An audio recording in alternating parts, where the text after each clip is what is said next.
that while I know that we didn't rest, it automatically gave me full hit points, and I don't remember if I took any damage or not. I'm sure you did. Same. I'm pretty sure I took damage. I still don't know how much I took. Yeah, like it just auto. Yeah, automatically bumped it up to max hit points. Just trying to here. Okay, well, if we get into combat, then I'll go back and I'll figure it out. I can watch the video from our last session and get your guys' damage. But if we go into combat, then we'll figure that out then. Because it'll only matter then. Okay. All right.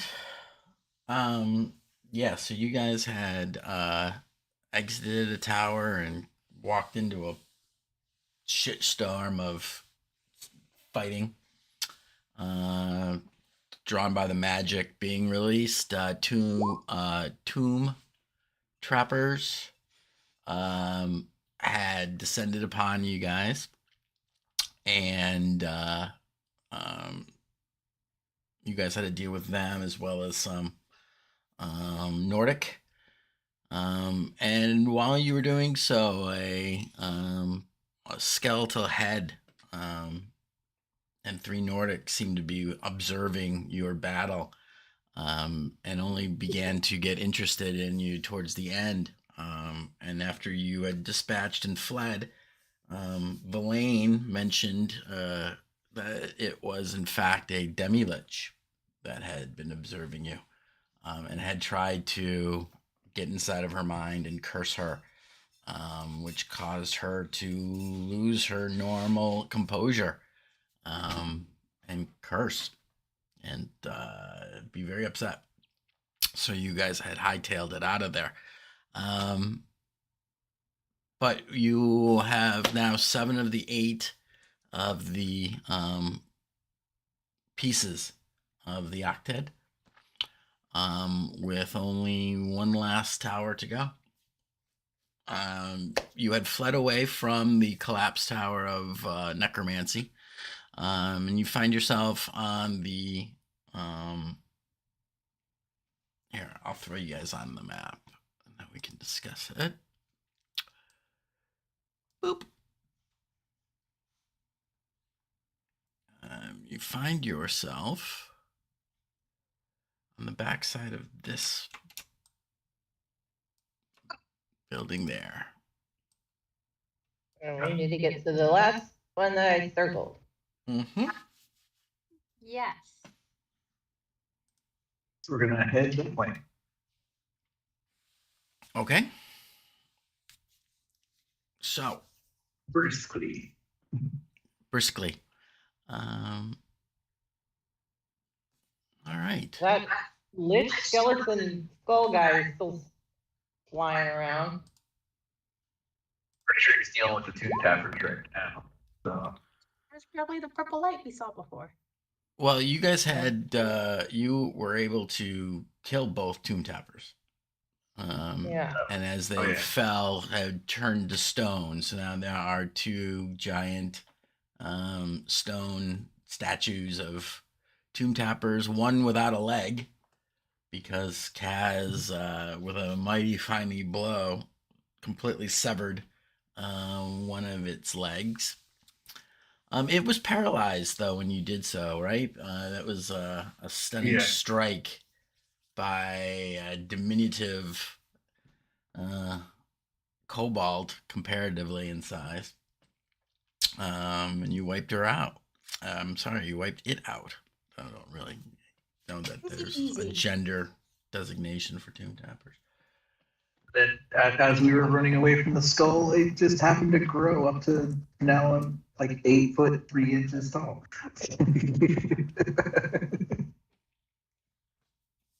Is that what happens when you level? Yeah, level 10. You permanently gain what was it? What was it? Oh, 10. Yeah, it's great stature. The magic of your runes permanently alters you. When you gain this feature, roll 3d4, which I did, and then grow a number of inches in height equal to that roll. That's crazy. Running made you taller. Yeah. And then All right, so And here's what then- happens. Here's what happened.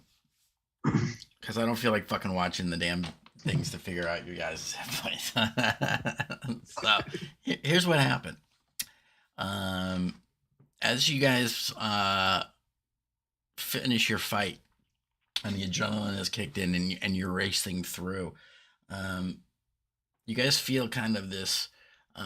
First of all, everyone roll for me a Constitution saving throw. Okay. And I gotta look up the DC for that.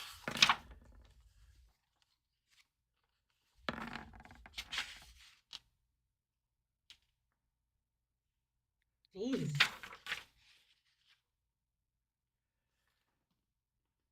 It shows on the screen that I rolled a nat 20, but obviously didn't. That was me. Why? I did that. I was about to say. Yeah, Tam Tam's yellow. Thea is like is purple. You rolled an 11. It's just, yeah, which I still got a 9, but. I rolled it 9. Okay, so you guys all make your save. But What about Silver? You rolled a He got an 18. you get an 18. I didn't. I guess I should do What? Verlaine. Hang on, let me pull her fucking. Are you not on the chat?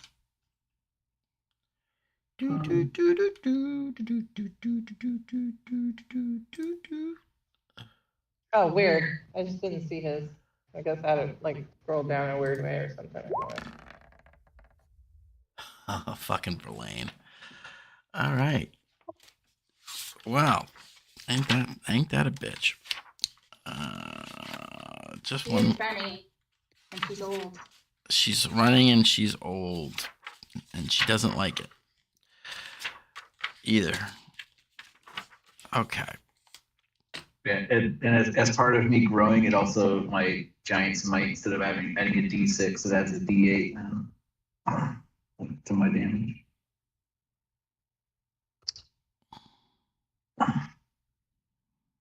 Well, you somehow made a character that survived this long. Congratulations.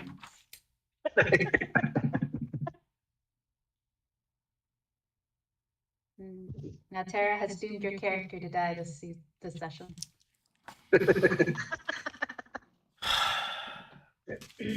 Okay, so you guys begin to fight.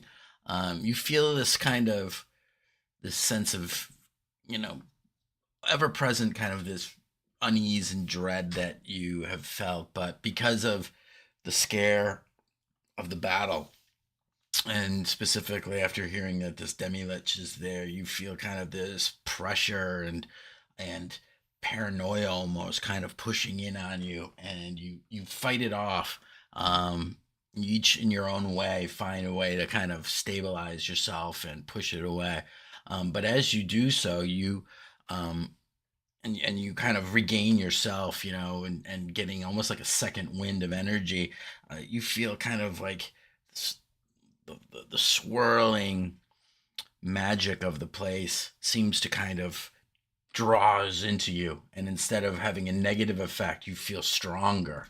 You feel refreshed, almost as if you had taken a good night's sleep, and Yeah. and all feeling quite invigorated. And so you get the benefits of your leveling. It is very strange, however, as you're running, you swear to God, Tam Tam, as you're looking up, you're following behind Kaz. He seems to be getting larger and larger. Kaz, as you're growing though, you're very uncomfortable. as you're running because like suddenly your belt is cutting into your stomach now and you can't quite as you know you're yeah, I mean that's really funny that's the mechanic that you grow like that because I mean if you don't have magic armor your shit's not gonna fit you right now you know I can imagine like your boots splitting you know and your toes kind of sticking out out of the end of them. But yeah, so each of you regains full hit points. Then we'll just do it that way. All except Verlaine. Verlaine, as she's running, seems to not be invigorated like her. She's laboring hard to keep up with you. And as such, I don't think I'm going to let Verlaine level.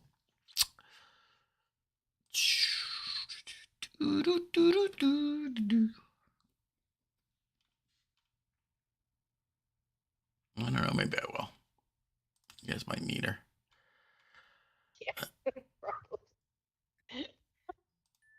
It's okay, we have Kaz now. And I run away faster, so I'm fine. Yeah, maybe I'll make her multi-class into barbarian. Oh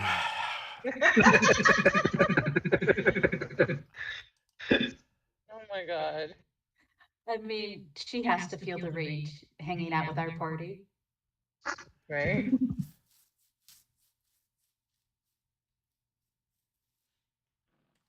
Aya makes us all a little bit of a barbarian.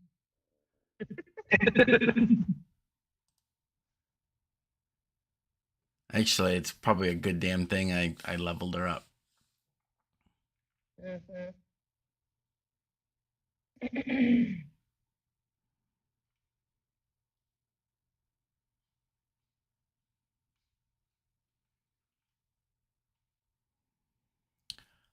Because she now gains resistance to necrotic damage. Nice. Nice.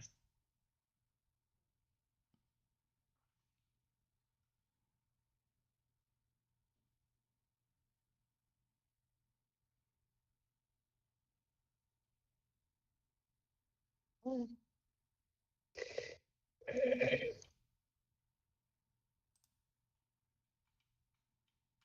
many more spells does she get? She's Holy an extra smokes. fifth. It's an extra fifth level spell. And I think that's it. But she gets to add 2 spells to her spell book. It's 2 spells. Okay. Yeah. Yeah, you gain 2 spells per level. And with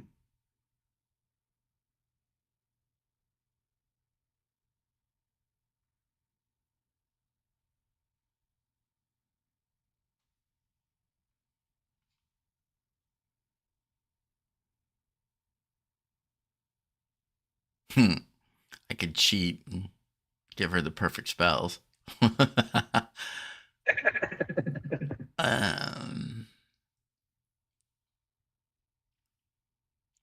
spell. I think she's already got that. That's a 3rd level spell. Yeah, she's got counterspell. yeah. You've already got fireball. She needs something. Yeah, she needs something to do some damage. Yeah. She's been getting by with her wand of magic missiles and firebolts, I think. Well, dude, she's an NPC. I mean, I can't have her be. Yeah. Oh yeah, no, I hear you.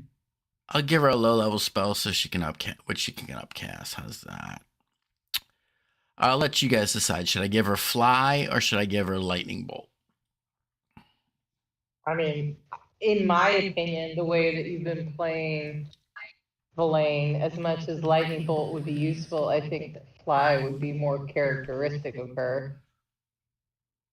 So she could get out of the way of stuff. Yeah, and she can That's- shoot from above. Actually, John, I think she gets 3. 3? I mean, it's letting me click more than 2. Huh. Yeah, she does get 3.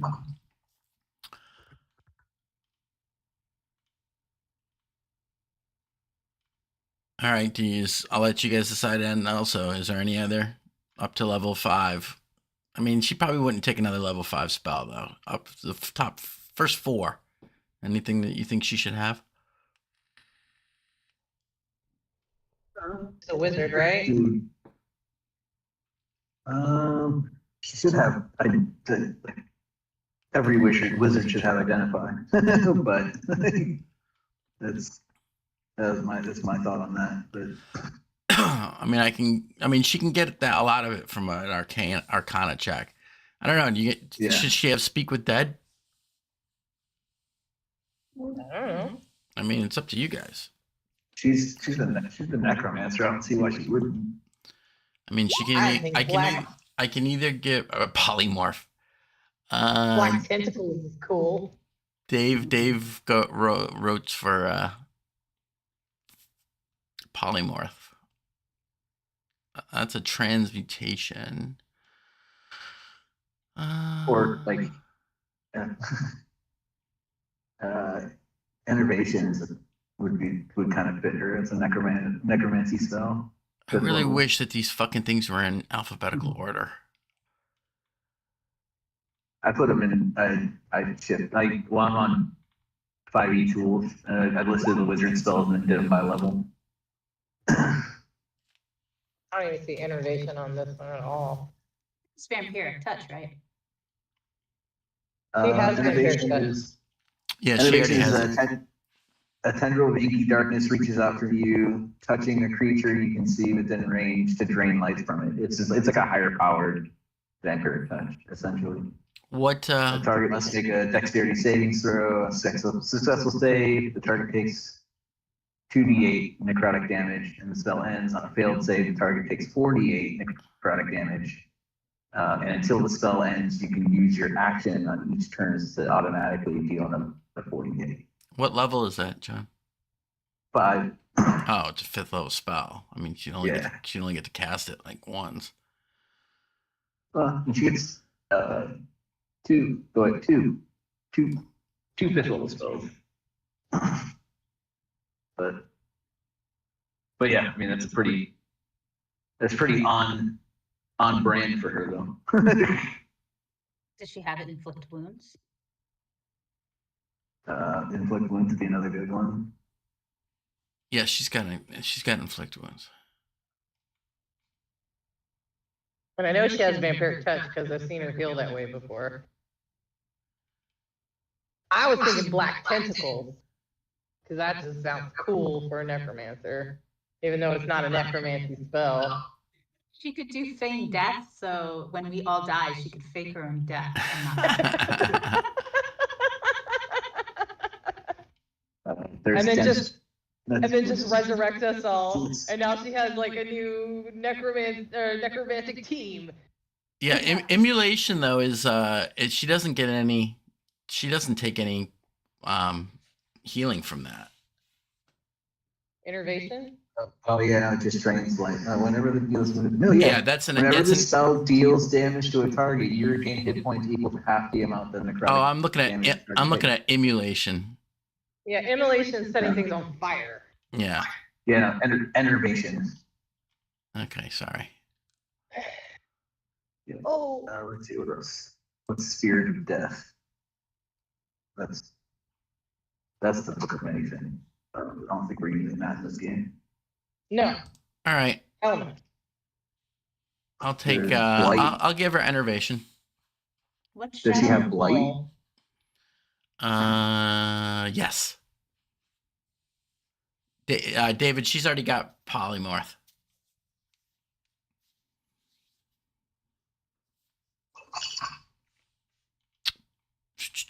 Okay, that's what you got. Guess what I got this level? What'd you get? Divine Intervention. My favorite. I always like to roleplay a god. You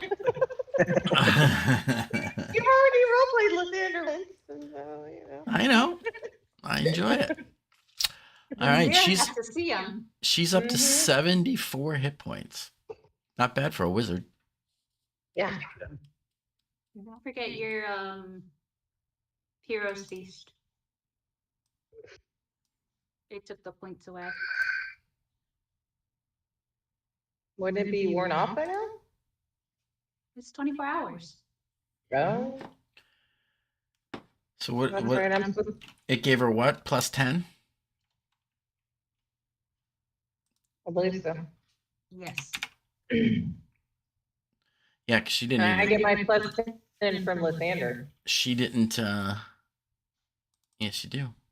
But you, I think those would have been the first ones you got in the fight.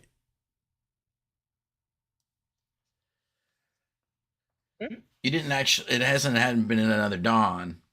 You're just getting the benefit yeah. of And it. I didn't do the Heroes Feast because I was sketch about it because I heard about Faye and I didn't trust him. Yeah, I don't like that girl. And I was wrong, but you know, it is what it is. It's risk reward type of thing. Right. All right. All right. So you're running. Kaz is growing.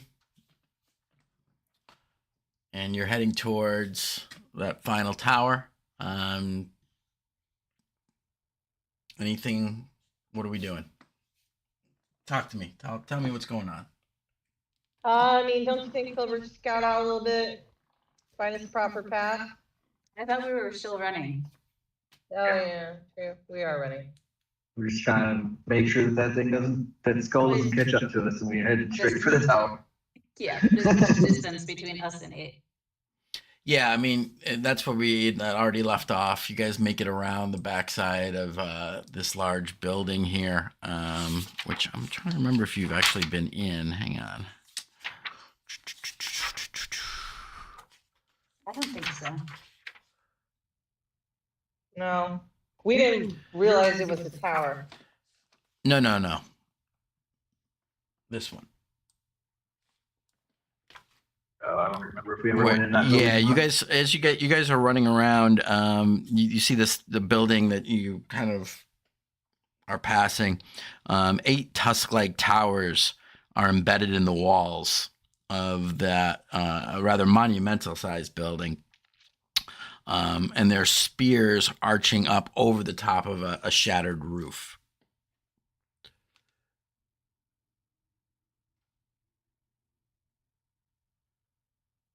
And as you're running past it, there are holes all in the walls, and you can dimly see inside as you're running past.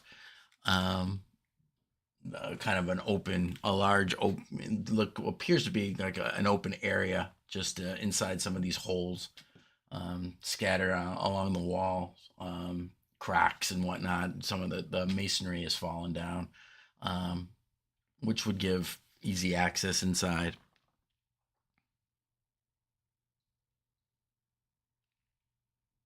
Seems like an interesting place.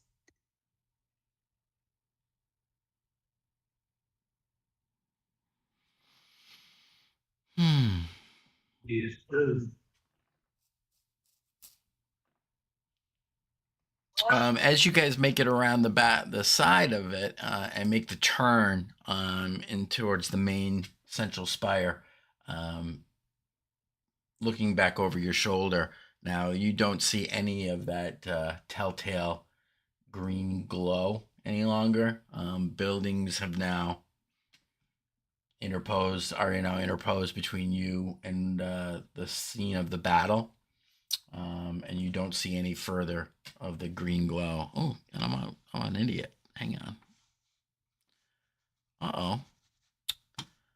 Man, why does it always happen once? My shit all works perfectly until we start playing and go live. Yeah. And then all of a sudden my mouse without borders has just stopped. Like you do. Being a bitch. There we go. All right, I fixed it.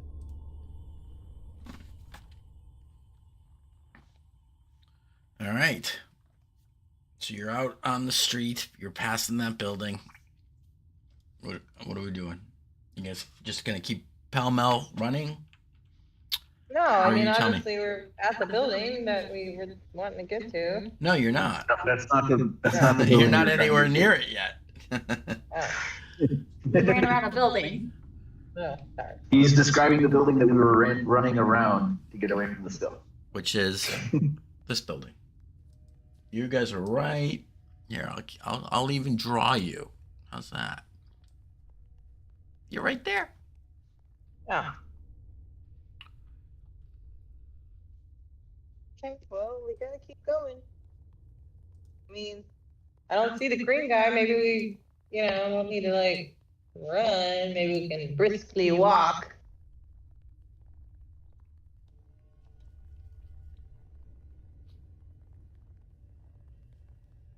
Okay.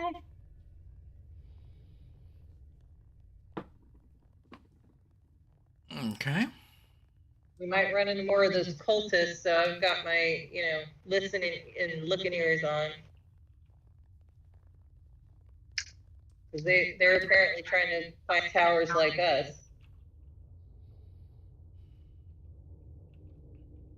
They were looking for Villain, weren't they? Why would you say something like that? What, didn't they have beef with you? The other set? Well, they're here for more than just me. Why would you say that? Why do you want? Are you like planning on handing me over to them? I don't even know them. Why would I do that, Walrus Lady? I don't know why you would do that. You're the one who brought it up. Because the other person... Where was it? Avarice, yes, I know what her name is. Yes, and she wants to see me, and she wants you to hand me over to her, and that's what you're going to do, isn't it? No. Yeah, Evelyn, we traveled all this way with you, done all this exploration, and made friends with you so that we could just hand you over to these random people. That's been our mischievous plan all along.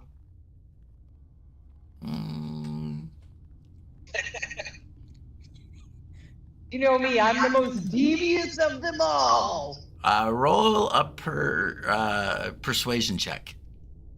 Okay. She's also our translator, so...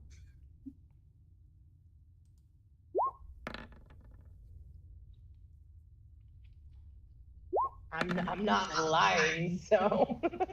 Okay. That's funny. Well, yes, that is logical. That sort of makes sense. Yes. Okay. Okay. Well, I guess I'm sorry. I accept your apology. It wasn't necessary, though. You seem a little tense there. Are you all right?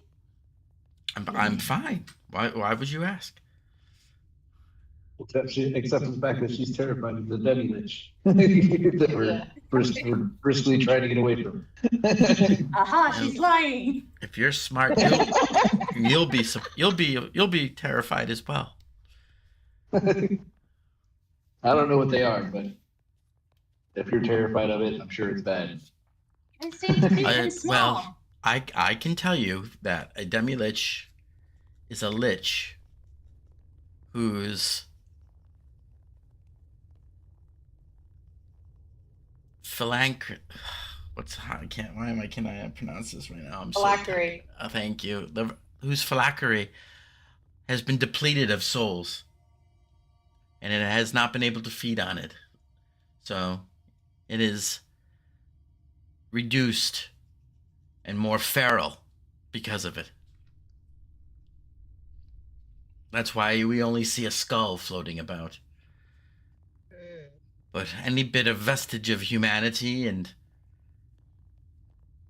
personality that was once there is now rabid and feral. They are very, very dangerous. Very, very powerful. And all they want to do is consume souls. So enough souls so they turn back into a regular witch? I don't know for sure. My study of The process of becoming a lich was mostly academic as part of my necromantic studies. I don't know if they Sorry, would Kat. turn back to regain, perhaps they would regain some of their higher functionality with the consumption of souls. And certainly a powerful enough lich could recreate a body of sorts. So it is feasible. Interesting. And no, we're not planning on feeding you to the lich. Well, good. I'm glad to hear that.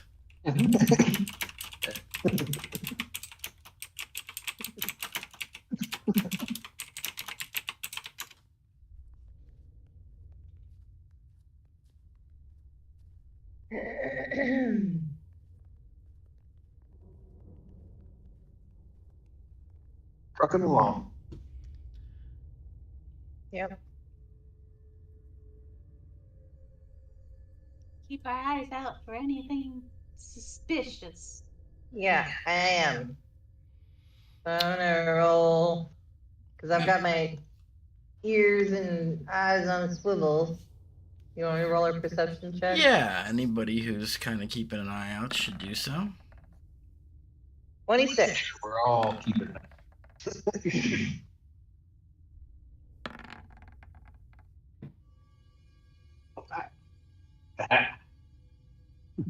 I got more than you. Ha ha ha ha. What? And it's not my main stat. You still got a +6 in it. Yeah, it's because of I get my proficiency bonus on You guys are making your way over there.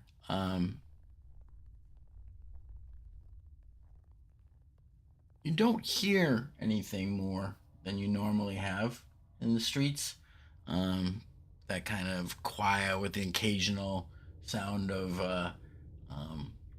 rock falling or whatnot that you kind of grown accustomed to. But you all, well, not so much Tam Tam, maybe because you're lower to the ground. But above, you can still make out something black flying. It's not large, it's some smaller than any of you, but it's small because of its height. But you see something, Yeah. some kind of it. I would say that Thea and Kaz with those high rolls, it's some kind of bird. Yeah, it's Oreo. She got through the barrier. But it's definitely black. It could be a raven. Could be a crow. It's gonna try to like keep track of where it's at as we're walking. Yeah, I it think seems to it's just kind of be circling. circling in like the general area, and you see it kind of pass behind some buildings and whatnot. But it always seems to kind of be visible. It might be say that might be like Elaine's owl to another lizard around here somewhere. Hmm.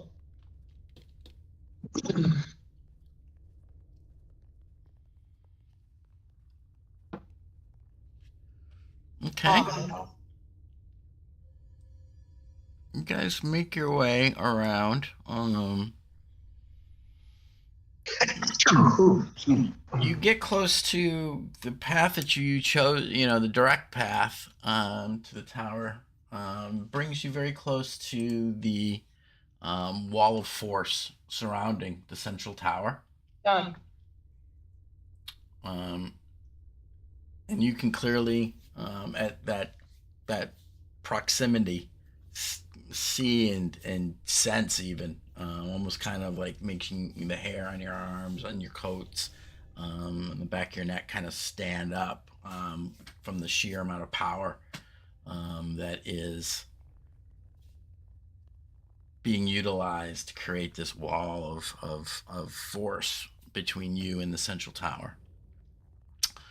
You make your way around the top of that depression, and you do see a very large, almost palatial building. You're a little bit above the main level of it because it's the ground floor of it is sunk down into that depression.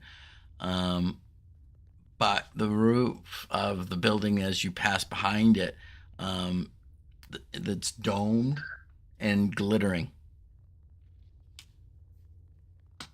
But you are clearly passing along the back side of it. Was that the museum? Mm-hmm. Yeah. Yep. That is the museum building that you did see. That very scary thingy that I told you guys not to touch. What? But it is also where it brings to mind not only the pillars of spitting mimics that you had to deal with, but also that's where you saw two of the High Lords that you just recently saw depicted in the bas relief carved into the walls. And you recall those now as you pass, having just recently seen them, although in rather worse for wear shape. All right.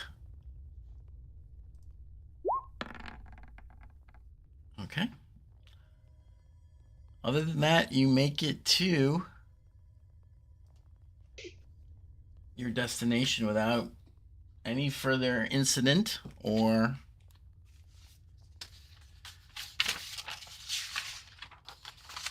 what's the word I'm looking for? Incident or confrontation. And as you approach, you see that the tower of your objective is four-sided, and it stands with an orange-brown symbol glowing outward from one of the faces of the spire that you can now see as you approach. Nearly 20 feet up, a large chunk is missing from the outer wall, creating a hole in the tower.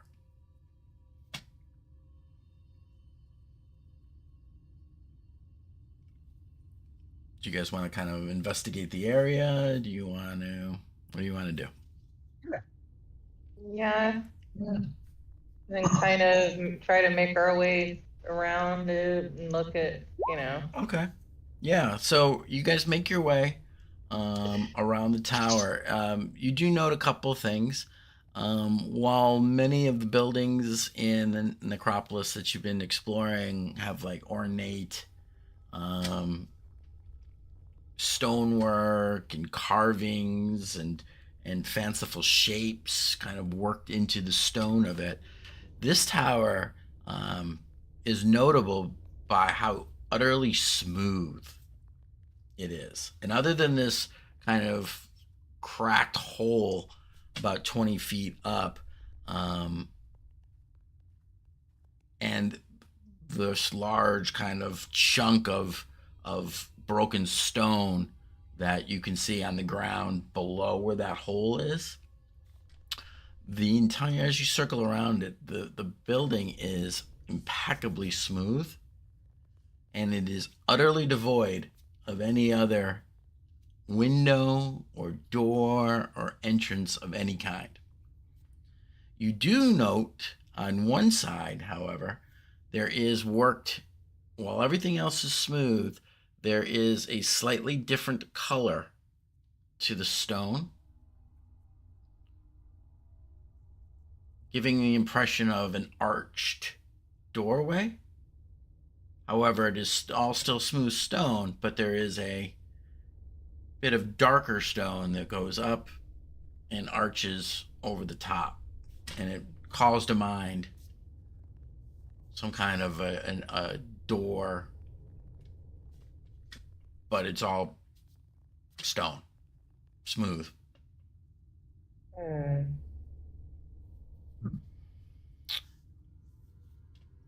Villain looking up, and for those of you who don't know the arcane symbology, that is the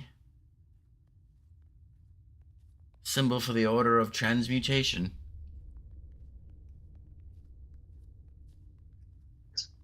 What's that do? That is the study of magic, where focusing on changing of object states from one thing to another, but it has a lot of many far-reaching aspects to it. Movement of objects without touching them, the ability to levitate and fly, all fall within the domain of transmutation. You should have taken the spell fly. I did. Oh, sweet.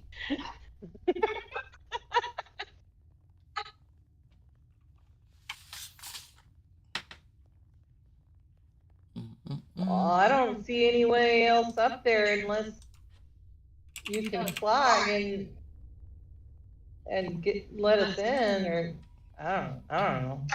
So it's an arch, and then in between the arch is solid stone. Imagine just a smooth wall that's all monochrome stone, but there is a strip, two strips going up, then that arch over the top of darker stone. It's all perfectly smooth. The only reason that you notice this is because of the darkness, almost kind of giving it almost looks like someone had drawn or painted on an arch, a doorway with an arch over the top, large enough for a double door type of framework, but it's all stone. Maybe you knock on the stone. I knock on the stone. Okay. It's definitely stone. It doesn't really, you don't hear any kind of hollow, like you've knocked on something other than knocking against a big chunk of stone.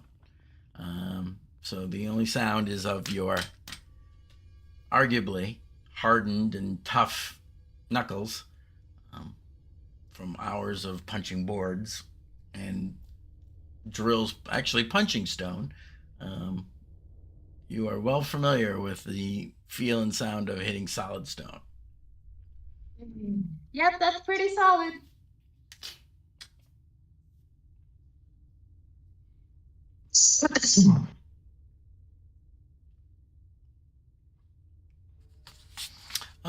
There are, cracks and whatnot from the fall of the city. It's not perfectly undamaged. This tower, like every other structure in the city, there are cracks and fractures that you can see in the stone. But what you note is that there is a complete lack of any kind of ornamentation or sculpture to it. This one stands out as being so perfectly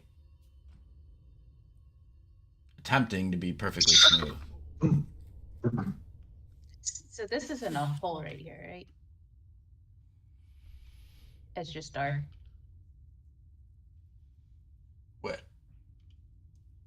That little red dot? That's the party. That was just No, right next to it, that thing, that dark spot. Yeah, don't go by the art.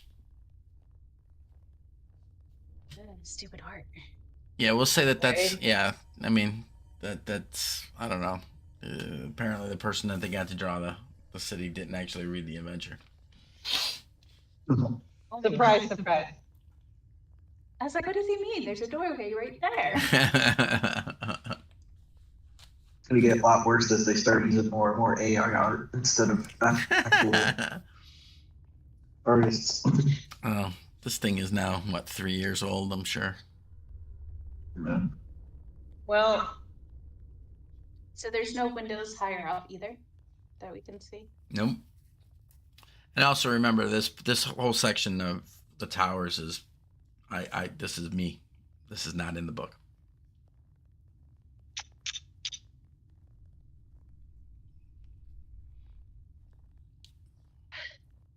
Well,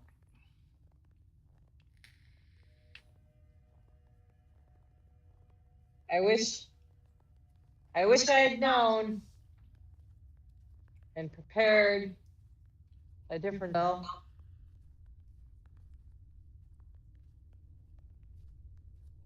Be like that sometimes. Yep. I tell the spell that I know, or I can just walk into stone. But I've never cast it. That's a very interesting concept. Perhaps these wizards all knew that same spell. And that was how they gained entrance to their own tower. For them, it was probably a simple matter. Certainly would make for a good defense to keep unwanted people out. Those who did not have the ability to cast that spell. Or one like it.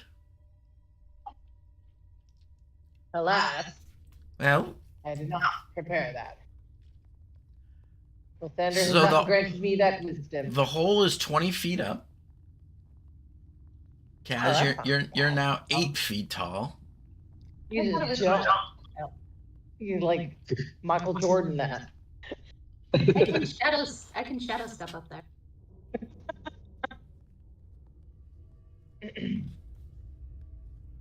Right? Yeah. Elaine, Or I can run How up would- walls, right? Can I just run up the wall? You can certainly try. I would like to try. So you're gonna run, I not think we- climb. You're just gonna I think try we to have a run. grappling hook. we do, and pitons. Yes. But she's a ninja. She wants to be cool. I'll let her try. Kaz, are you going to try to Grappling hook? assist her in any kind of way? Sure. Can I have a grappling hook? After I Yes, get the you can grappling have her hook, and, grappling. after I get the grappling hook and rope out and get it ready and hand it to her, and then I will try to assist her. Should I try to dwarf toss her or? You tell me how you want to do it. You want to be a starting ramp that she runs up the back of you, and Or I could just kind of hold her up as high as I possibly can, have her standing on my hands. That should put her at over halfway there. yeah. If she wasn't only 3 feet tall, then yeah, that would help. Yes. So, I'd be at it.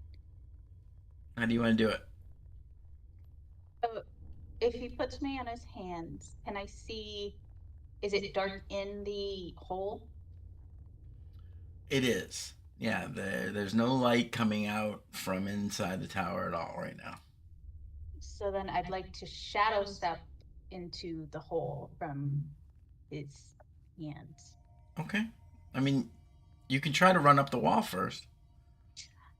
I wanted to run up the wall first, but Do it. if I, I mean, you can totally do it. Give me Oh. give me an acrobatics check at advantage because Kaz is going to help you.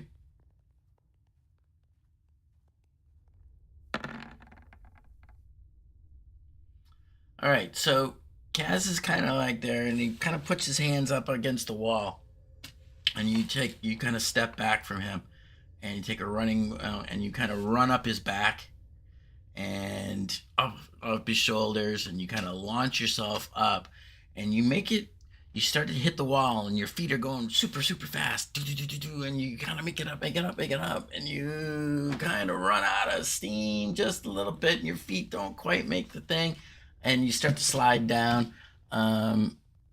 Kaz, make a Dex saving throw. It's Didn't pretty. you have the grappling hook in your hand though? It's tied. She's got the rope over her shoulder with the grappling hook, secured. Yeah. So as you fall down, though, Kaz is able to easily grab you and catch you. Dang, you could have been cool. I mean, like, I'm gonna. Now the Like DC, a fast whoosh. the DC was 20. I rolled like garbage. Yeah, you did. All right. So, and second that he kind of like catches you and kind of puts you up on his shoulder to stand up there. And you're up there pretty freaking high though, man. You're good 8 feet off the ground, man. He's freaking huge.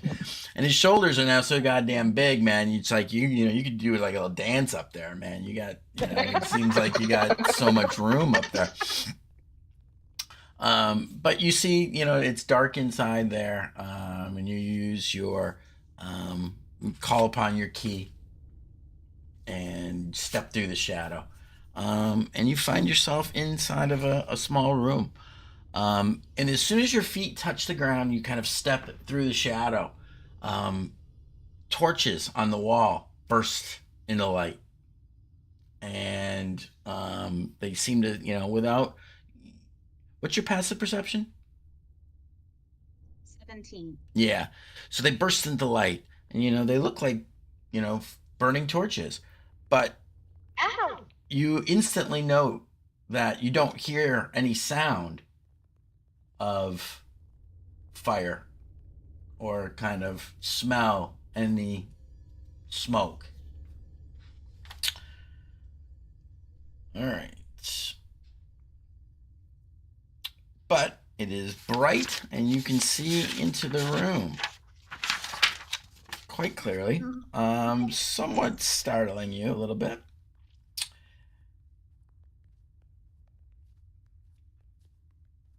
All right.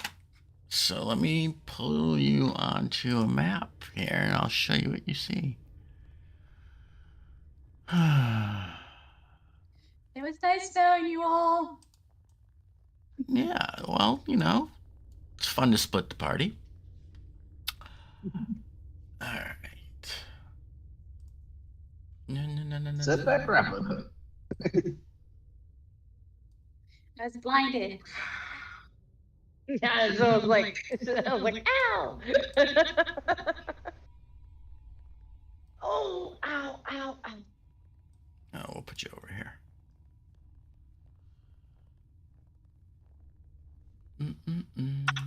I think only Tam Tam is going to be able to see this because you guys are down there. So you guys probably all see black, right? Yep. Tam, you can see that, right? Yeah. All right. Cool. And immediately jumps right back out the window.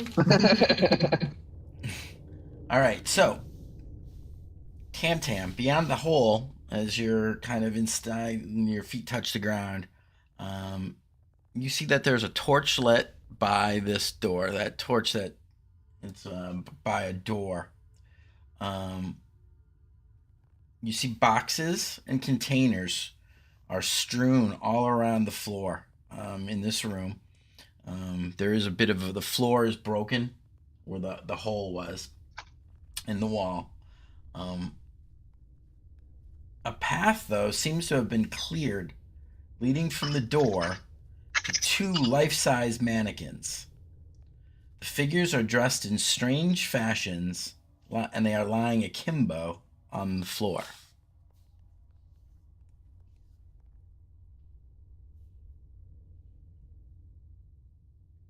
Go ahead and give me a straight intelligence check. I know, right? You're a dump stat. Oh, well, you made it. In a moment of surprising clarity, you recognize that these mannequins look a lot like the magos that you have seen elsewhere since you've been in the city.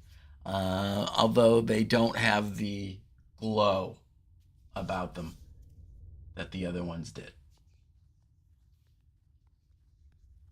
I just poke them. They're quite stiff.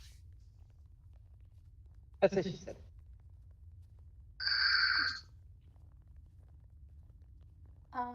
Before or after you go through the hole?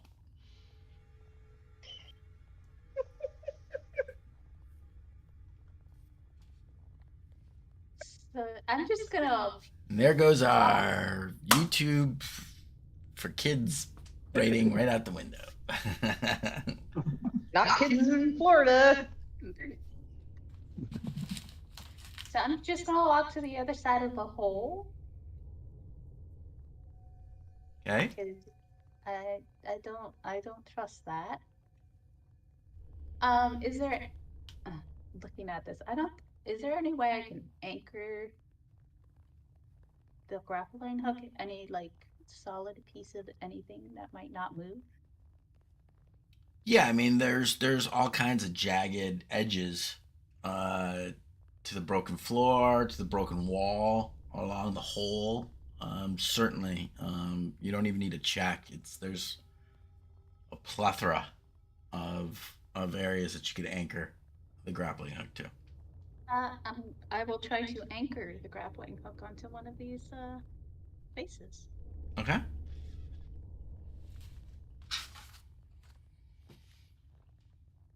All right, you do so. You feel like it's pretty well secure.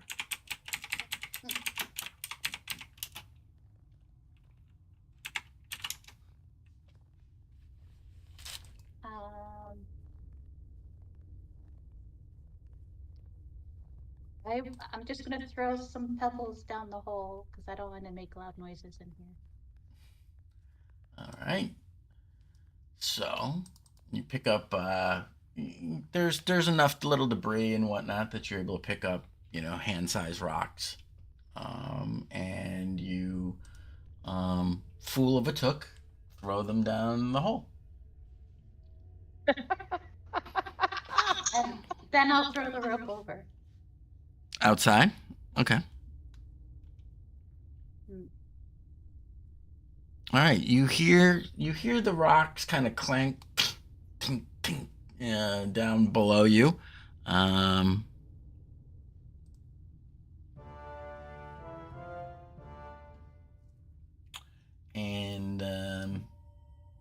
you wait for a second. Wait for another second. And you don't hear the sound of drums. Boo. Ooh. So those of you guys outside, you see this rope come cascading down from the hole.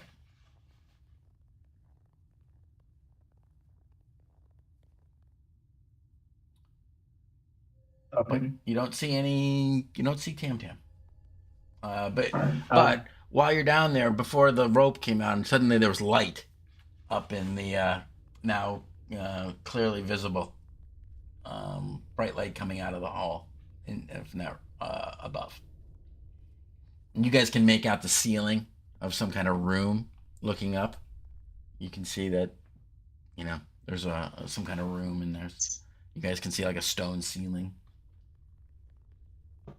Well, you wanna help me up, Kaz? I'll find that rope. Sure. I'll stand at the bottom and make sure she doesn't fall. And if she does, try to catch her. Like steady her at first and let her climb up. Okay.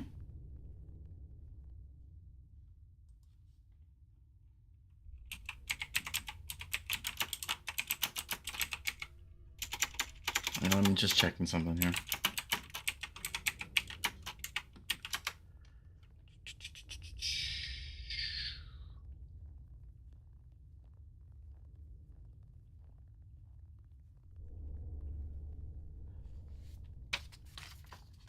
Okay, so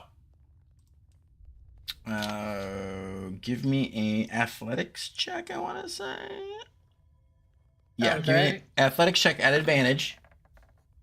Oh. Yeah, good thing. Because you have the rope. Okay. So, you begin climbing up the rope. The knots on it helping your way up.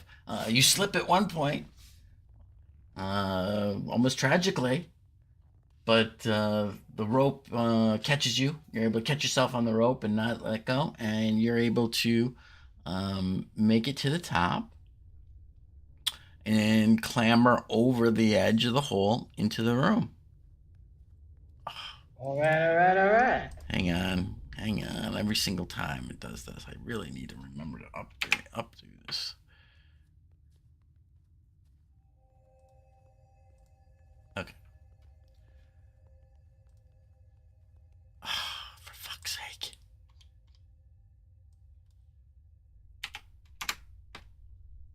It looks so ginormous.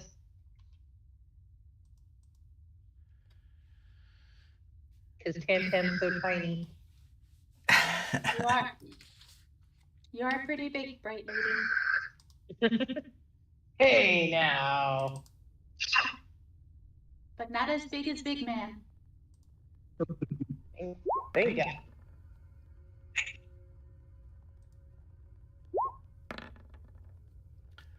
go. So Verlaine tries to go up next. Badly. Very, very badly. She looks like an You better elderly catch her. English teacher who got forced to go into gym class and try to do the rope climb. And all of that.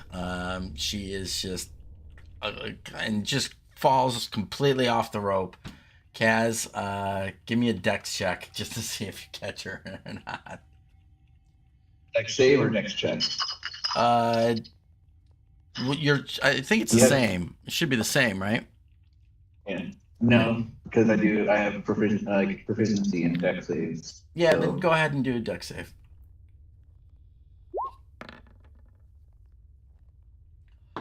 I should have asked you if you choose to catch her. Yeah. Okay. Yeah, then you do. And she kind of mutters under her breath something about, stupid thing. Maybe I should just fly up. And she gives it another try. And this time she kind of focuses a little bit more and goes a little bit more slowly. But she's able to make it up. Me remembering Filbert's aversion to climbing ropes and everything that's happened in the past, I'm just gonna grab him and lift him up as high as possible and be like, start from there.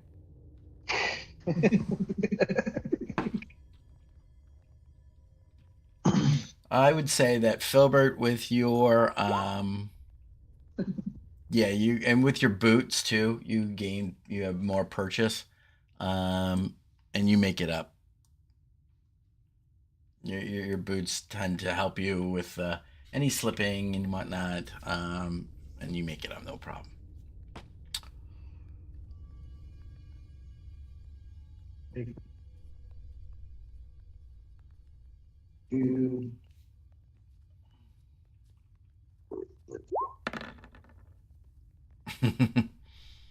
Kaz, you look like Errol Flynn. You don't even use your legs. You just kind of boom, boom, and kind of do like that. When you get towards the top, you kind of swing the rope a little bit and kind of just swing on up and vault yourself in. No problem. All right, so you all see now there's all these boxes and crates in this room. Most of them seem to be intact. A couple of them are cracked, but you don't see, like, none of them have smashed open where their contents are spilled all over the place. I will grab this grappling hook and rope and roll it all back up, throw it back in the bag. Okay.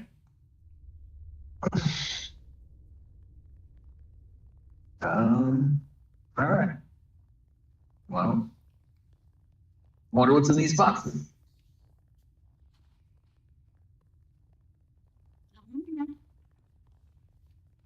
You guys gonna take a Check search? them out. Yeah, why not? They're right there. Yeah. Might as well look. You begin to open up boxes and whatnot. It takes you about 5 to 10 minutes to open up all of the crates and work them all open and look. This it looks like these are supplies. You find boxes filled with clay, some filled with ash. Um, there are several boxes that are filled with is anyone proficient in survival? I believe David is. Yeah, Filbert. With these kind of weirdly shaped, large, like roots. And as you kind of pull one out and you hold it up, Filbert, you recognize that as these crates of mandrake roots.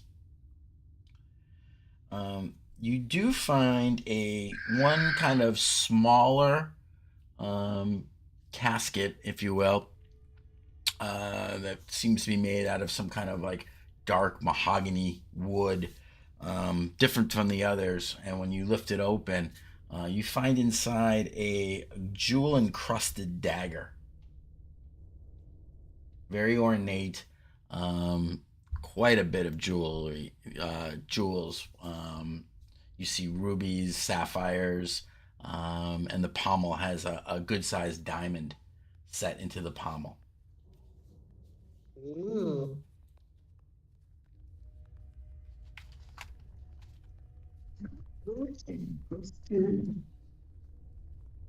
Dang.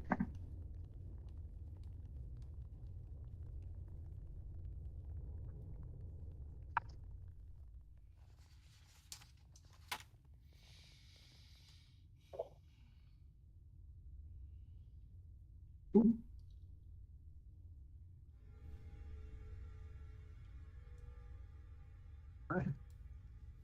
That's it. Seems looks like it'd be a pricey dagger.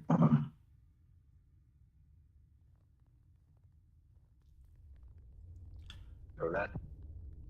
I guess we can move on.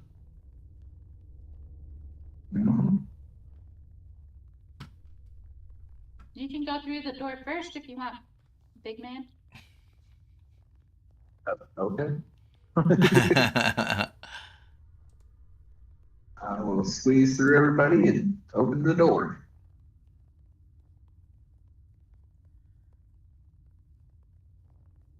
Try the door. See if it opens. Yeah, it does.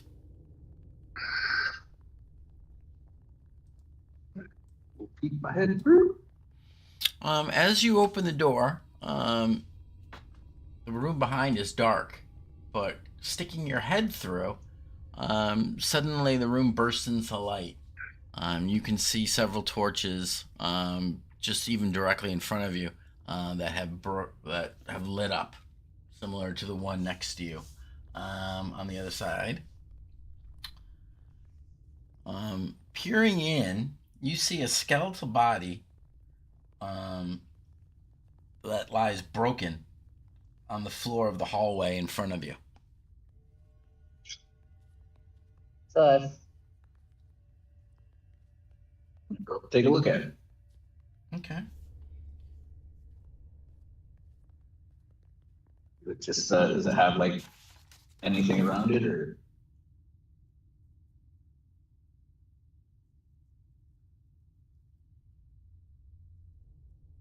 Looks like it's got like robes on or something. What's your passive perception? 16. Yeah, that's what I thought.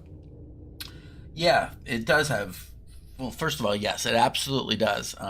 It looks like it is wearing fairly ornate robes, although they have deteriorated quite a bit over the time that it's been here. But you can still see silvery embroidery that's at the cuffs and down, along a hood that's now kind of been pushed back, and along the front, with some kind of arcane symbology done in silver embroidery. having looked down on it now, though, you do notice that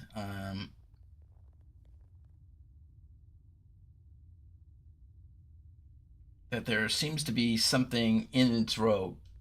You see kind of a inner pocket that's visible now because of the fact that there's no skin, and you can see through the rib cage to the fact that there is some kind of inner pocket on the robe. I will say to myself, is that something in your pocket, or are you just happy to see me as I go down there? Get whatever. Maybe it's just a bone. All right. Yeah, you kind of rummage through the robe a little bit, and you find that inside it is a large, heavy brass key.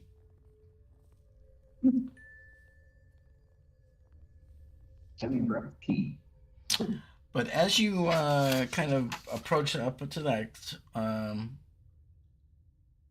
to the skeleton, you see that around the corner there stands a large statue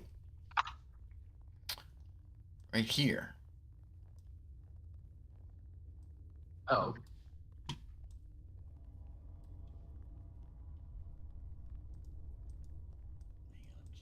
I'll So call yeah, back to them.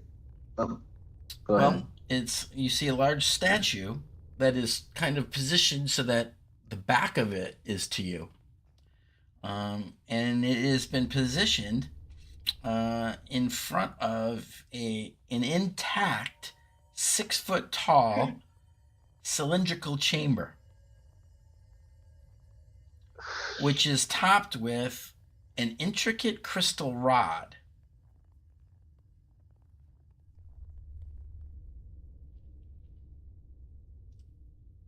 Call back and be like, seems pretty safe so far. I found a big key. I can't go in the door. There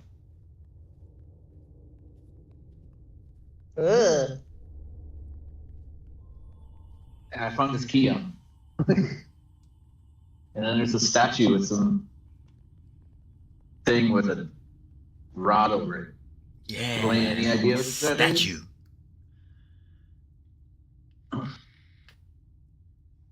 Perhaps it's a major award. I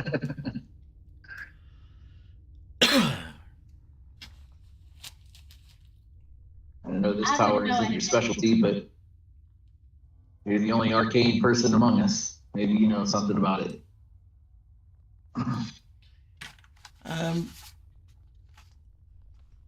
Moving around the side of this statue that appears to be kind of reaching out towards the cylinder.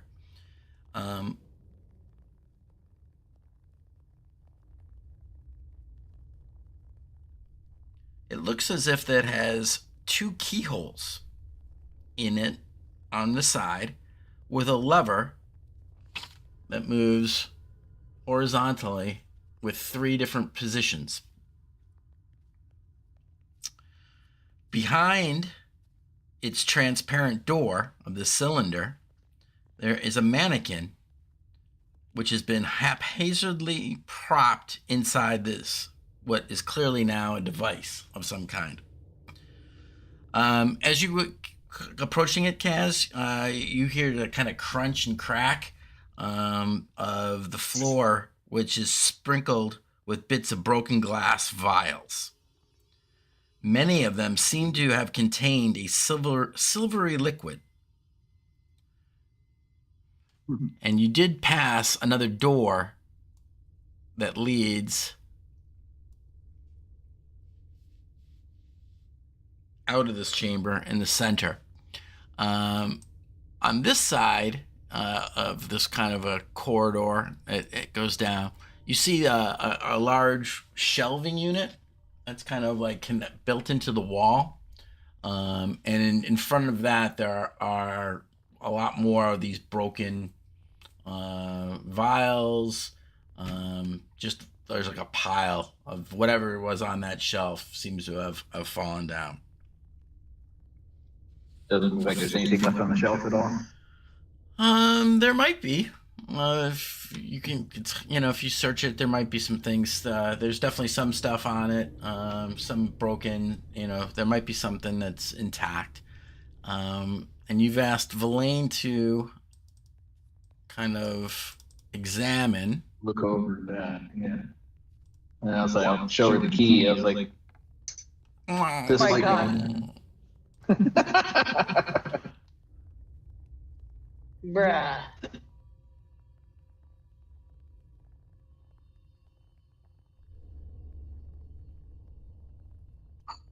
I said of showing her the key. I was like, you think it might go in one of these? It might operate this thing? And she doesn't know anything about it.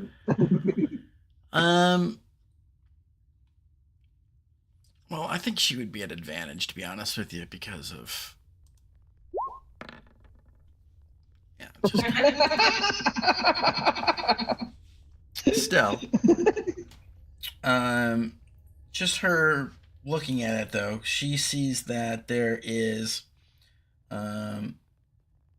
She finds a slot. That is above there's a small little door that she kind of slides over, and there's a slot inside.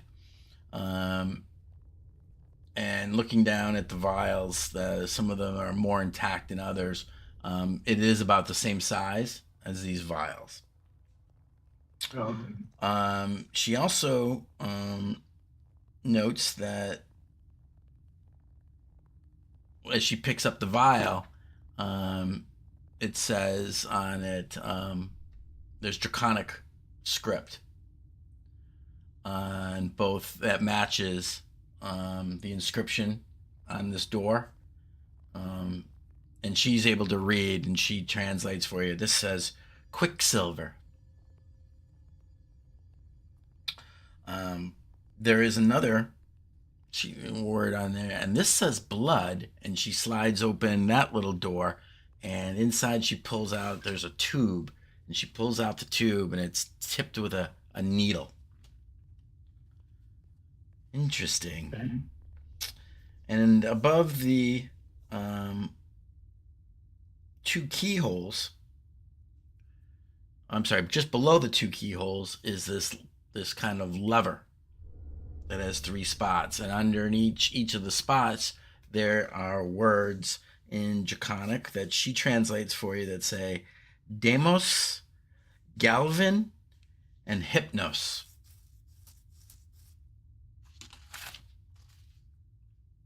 Okay.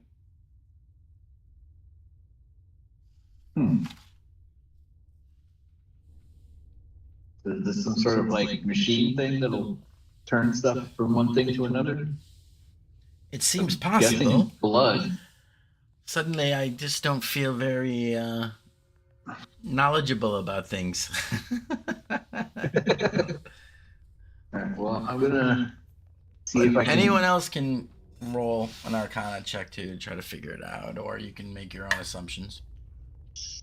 Sure. I wanted to see how the skeleton guy died. Yeah, no. Okay. I'm going to cast guidance on myself. I didn't mean to roll at advantage. You didn't. Sorry about that. Oh, it's rolled 2 dice on my screen. No, not on mine. So That's annoying. weird. That's the only one on mine.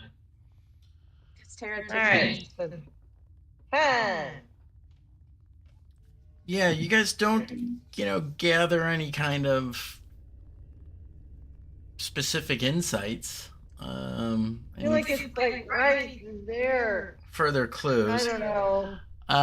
It's like all your wizardy, royally gobbly gobbledygook. I don't know. Roll a medicine check, Tam Tam. I could have done that. So you approach the skeleton, and you kind of give it a look over, trying to figure out the cause of death. And you can clearly see that the neck bones are kind of shattered, and the head's actually at a strange angle, which could have happened, just after it rotted away. But a good section of the neck bones are just pulverized. Like maybe crushing or like something fell on it. More like snapped. Okay. I hope that thing's dead that killed him. Is anyone looking at the statue? Sure. Um, I was gonna say I was gonna try to slide it out of the way, but I'll look it over before I do that. Yeah, it is a very, very lifelike representation of an elf who appears to be wearing a hooded cloak, and in his hand, reaching forward, appears to be some kind of small tool, and he's reaching from out towards the device, kind of pointing at the area where the lever is and keyholes. Does like the statue kind of resemble the crumbled skeleton on the ground?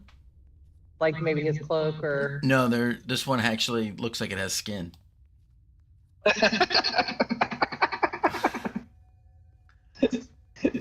Okay, but can we all accept give that a like medicine- elfin Give me a medicine features check. are- Give me a medicine check. All right, fine.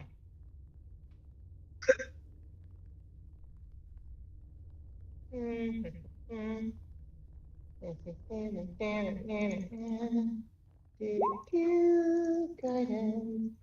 And sorry, I'm blind. Medicine check. Okay. And then hold on. The skeleton is clearly not an elf. The bones and the size of it's definitely human.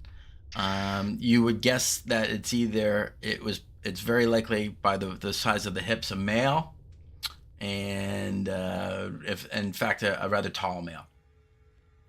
The statue of an elf is that of a female, and diminutive.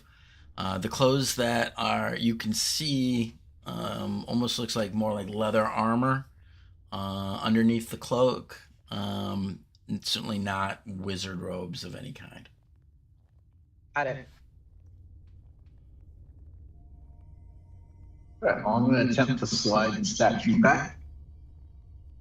Yeah, I mean so can get over it's to that heavy, jump. but you're a big brute of a guy, so you're able to slide it.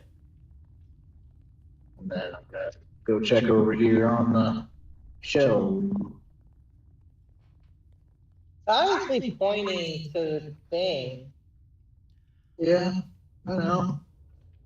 Give me an investigation, Kaz. Oh, see how awesome.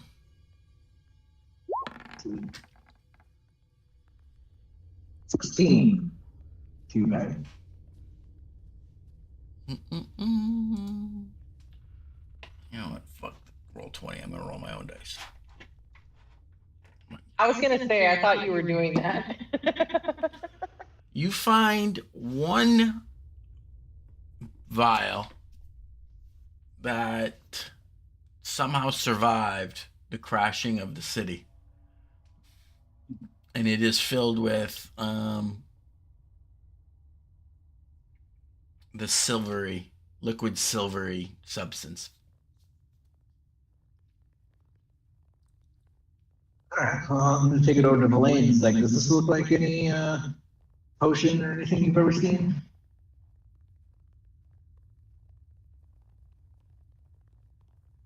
Well, it looks to be, just as the device is labeled Quicksilver, it looks to be Quicksilver. Mercury. Oh, It's toxic. I wouldn't go rubbing it on you. oh, Can make so you it's sick. so it's not a potion. It's not a potion. I would not recommend it, no. Not if you want to stay along with us. I mean, I could reanimate you afterwards, but But wait. What if, like, we have to do, like, blood in one of the holes and then put Quicksilver in one of the holes mm-hmm. Mm-hmm. and then pull the lever?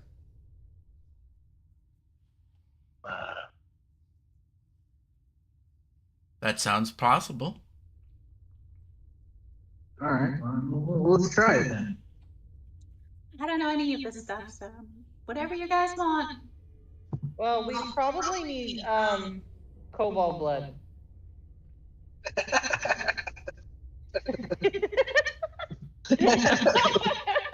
What? I can't hear you. It's written in Draconic, so some kind of dragonkin blood, I believe, is what we need. I think I'll pass. Villain actually, as you say that, Kaz, Villain kind of like swirls her head and looks at you, and she says, that's actually rather logical. That actually makes good sense. You're all ganging up on me. This is what a scratch. Well, I think that this, and she holds up, she goes, I think that this needle is meant to be inserted to draw blood. Well,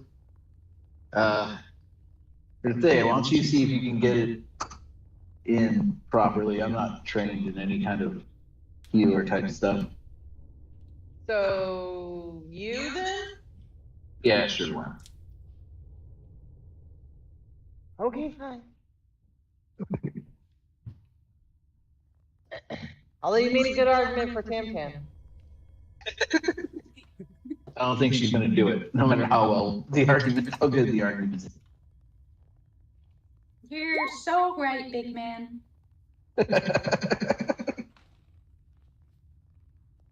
Medicine?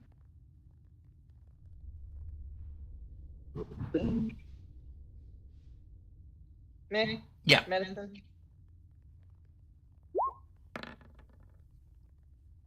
$20.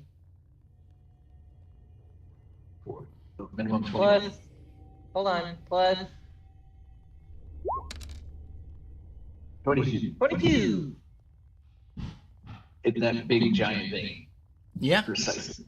So, the fact that he is so big and bulging, you're able to insert the needle into one of his veins. Kaz, you take 1 hit point of piercing damage. But other than that, nothing else. Will be the difference of life and death. I'll put the Quicksilver in the slot. Okay. So there's 2 keyholes. There's 2 keyholes. Is there any writing on the keyholes Nope. themselves? Nope. No. Well, guess I'll go to. Are they one on top of each other or left and right? Right next to each other. I'll do the left one. Okay. Stick the key in and turn it. Yep, and it does. You go in there and you go to turn it, and as you insert it in, you hear an audible click. But it won't turn. Try the next hole. It also slides in, clearly fitting that hole. You hear an audible click, but it won't turn. I'll try. I'll try the handle. The handle won't move. Hmm. You obviously need 2 keys. Well, shit. All right. Well, I guess we'll come back with another key maybe and see if it'll work. Well, everyone roll me an intelligence check.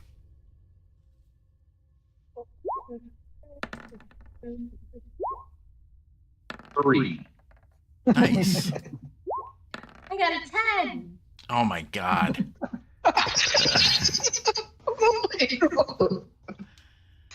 What happened to rolling your own dice? Yeah. I mean, that's ridiculous. Man, I'm the second highest She's got an 18 intelligence, for fuck's sake. Well, Phil's saying to re-roll. Oh, okay. Okay. 14. Let's just see what roll 20 gives me. Maybe they'll give me a crit. See, That's no, that's why I'm not doing that anymore. Okay, so she rolled a 13. I rolled it first because I was going to use that regardless. So that's a +4. So 17. Yeah, go ahead. It will be. Give an investigation. Because of your at advantage because your skill in lockpicking.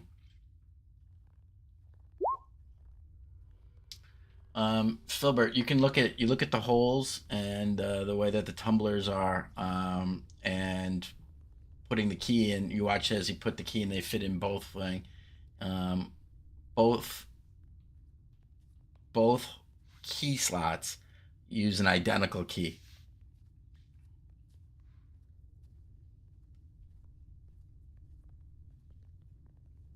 So it's clear that you need 2 of identical keys of identical nature.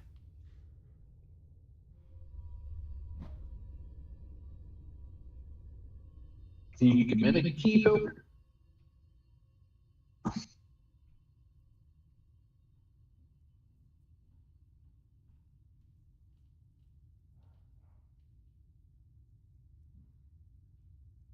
I'm just taking Filbert as like, he's so tired of talking to us, he just now like, just battle signs at us.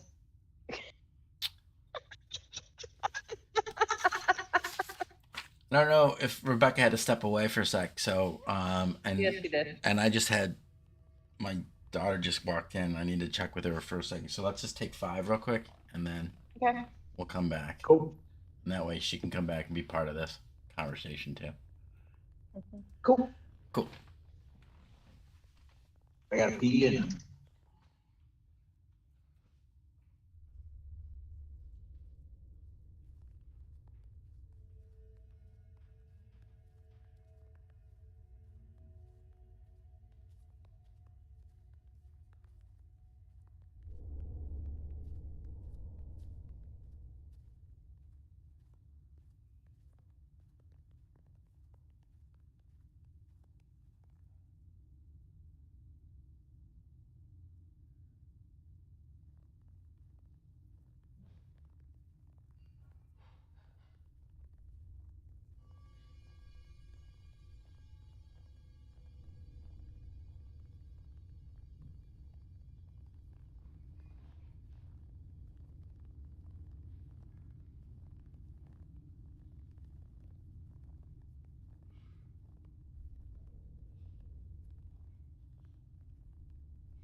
on with full teenager mode now.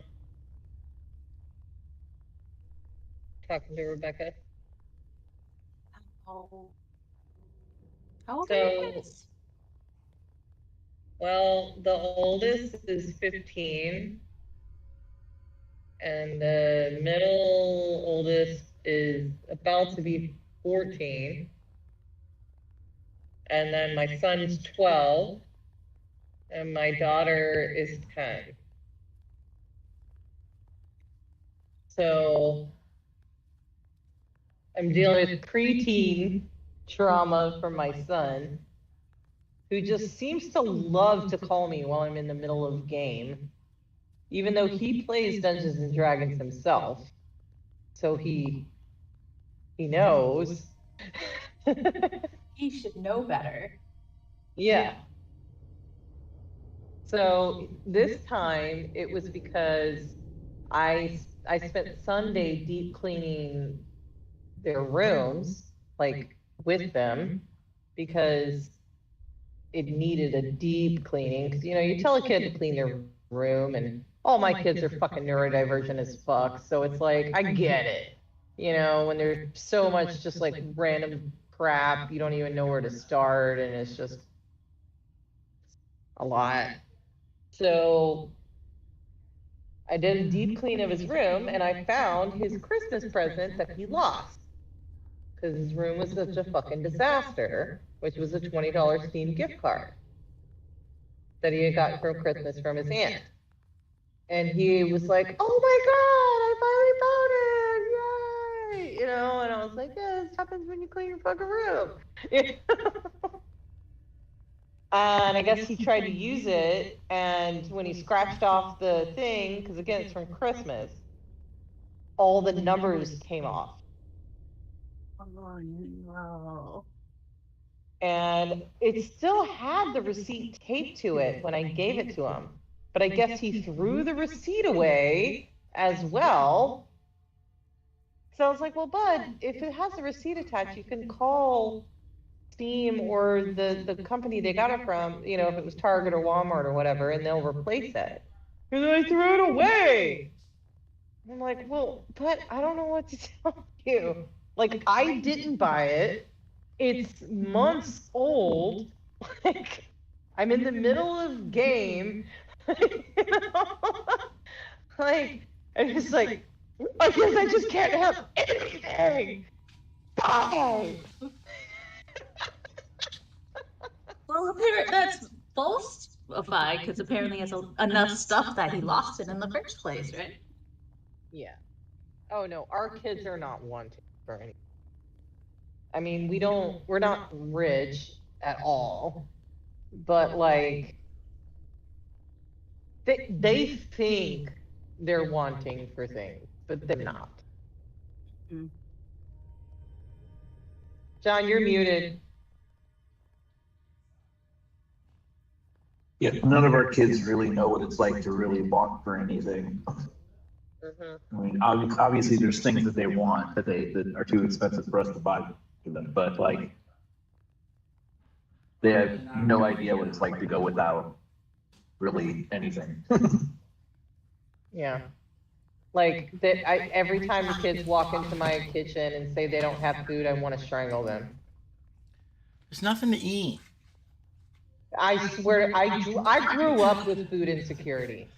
And so like, I'm a bit of a food, like, over buyer, because I want them to have options, and I don't want them to ever feel like there's never anything to eat. But these motherfuckers will walk into my fucking kitchen. And like, my friend Dee Dee comes over, who has like 7 kids. And she's like, "Your house is like a fucking grocery store. What the hell are your kids talking about?" Like, half the time I end up giving away a ton of the food to Dee Dee because my kids won't eat it. They'll be like, "Oh, we want granola bars." And then we have a Sam's and BJ's membership. So, if we buy granola bars, it's like a fucking 60-pack or something, and then they're like, "We're tired of granola bars." I'm like, it must be nice to be tired of food. After they've eaten like 3 of them. Yeah. Oh, little shit. No, when I was younger, it was you ate what was on the table, or you didn't eat. Oh, dinner's different. I do enforce that. If I fucking cook Sometimes. dinner, well, yes, sometimes. But sometimes your daughters can be little shits about it too. Oh, I know. But I generally force them to eat it, though. Yeah. But like, it's like the lunch and snacking and breakfast, and I'm like, you guys have so many options. I'm like, okay, do you want French toast sticks, waffles, fucking breakfast sausage, fucking link sausage? Do you want me to make you some eggs, pancakes, French toast? And they're like, I don't know. No. Can you be my mom? Right? Yeah, We they got won't. I mean, cereal. yeah. Well, that's the thing is we buy them cereal, right? And then half the time my son doesn't eat cereal because he won't drink milk. And my daughter says she wants this cereal, and then we buy it and then she won't eat it. So I just gave away 2 bags of Fruit Loops to Dee Dee.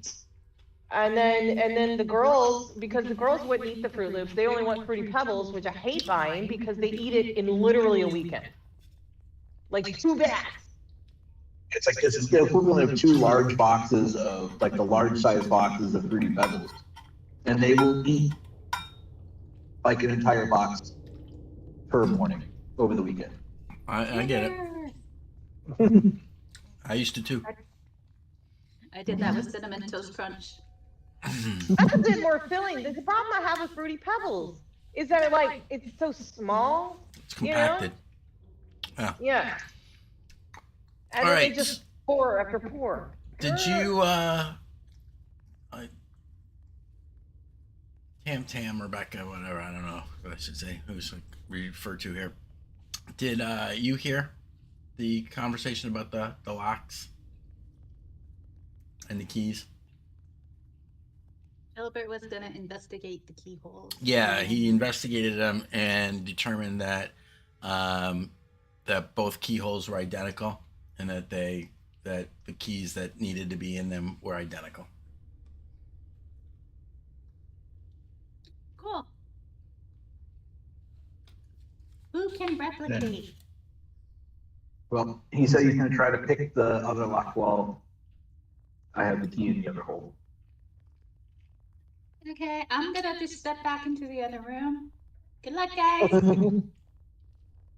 Okay. Where did you put the stone statue of the elf? I will just slid it back, straight back, Okay. like probably like right there.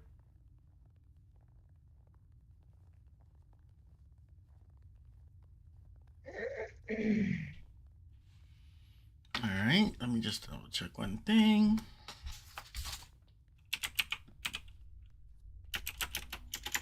Did we look in this door at all, or? Yeah.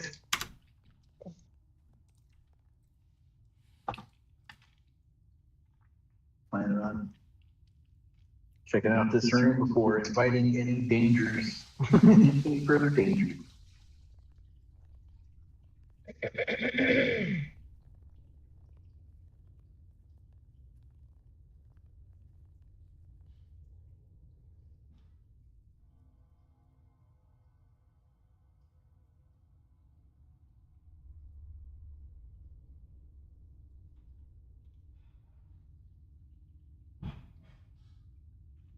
Okie dokie.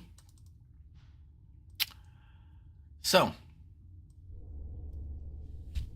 Filbert, you step up and begin to pick the lock.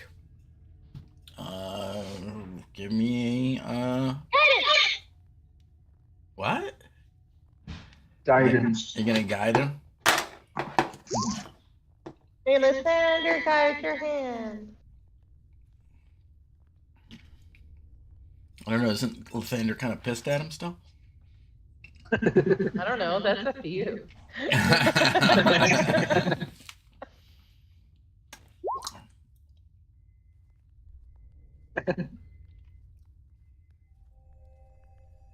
Don't forget your guidance.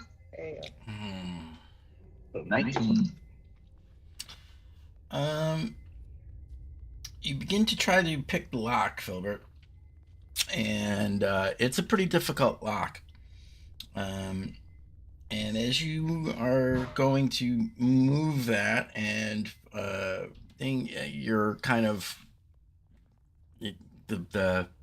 your tool kind of snags, and you don't quite get it, and it kind of a reddish kind of haze flows out of the lock, and I need you to make me a Constitution saving throw. Oh no.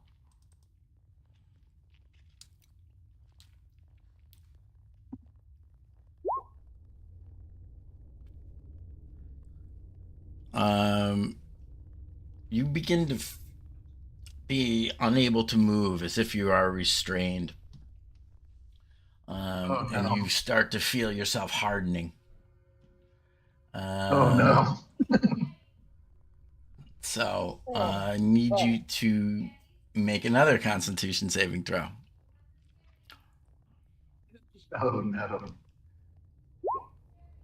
Oh no. You start to guys see Filbert's flesh begins to turn kind of a grayish color. You do note the similarities now. The position that he's in, with a tool outstretched towards the lock, with the statue that you just slid out of the way.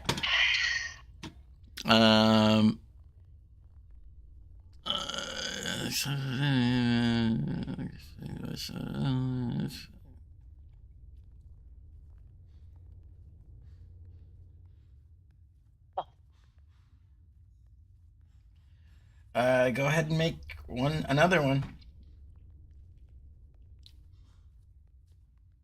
Come on. Okay. Yes.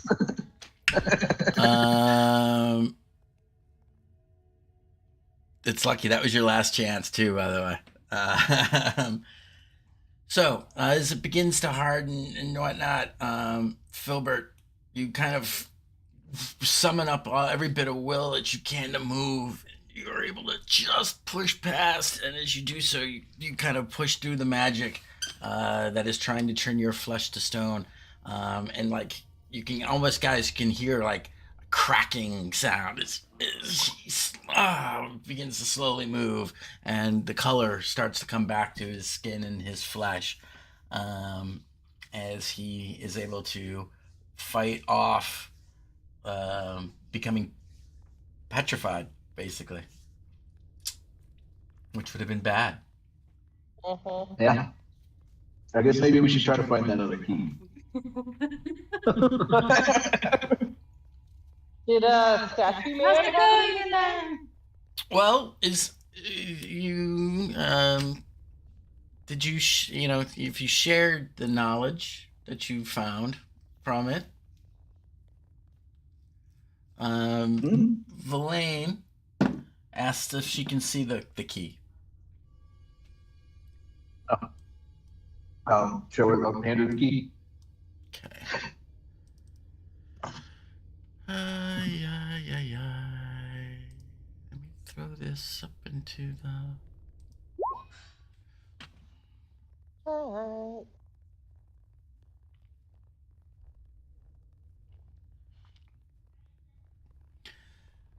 I think I can make a replica of this, but you'll have to be quick. You'll only have about 6 seconds before it disintegrates. But okay. she mutters an incantation and I'll stand at the ready for the other waves key. her hand and hands it to you.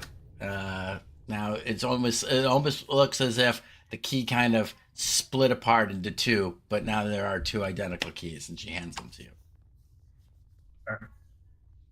Well, we'll stick them in and turn them real quick. All right, as you do so,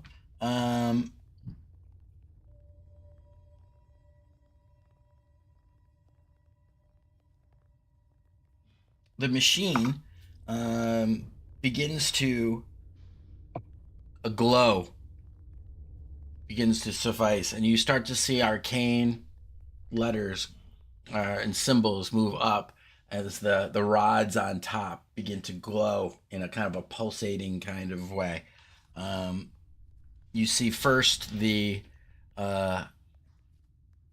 door with the click silver slides shut, and it begins to glow, and then you start to feel, Cat. You see almost kind of a bit of a kind of a pull on your arm a little bit, and you can now see in this clear tube your blood begins to be withdrawn and starts to go into the machine.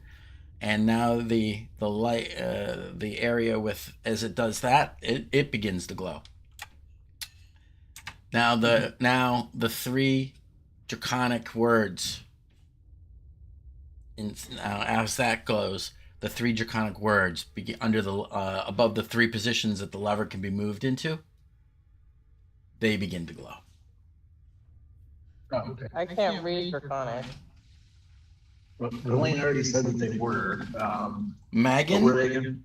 it says Demos, Galvin, and Hypnos. Oh,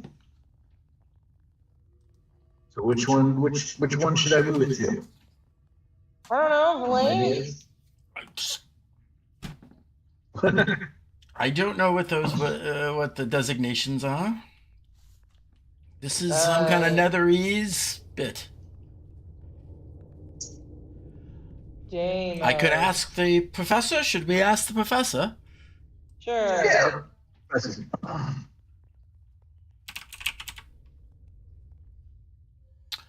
All right.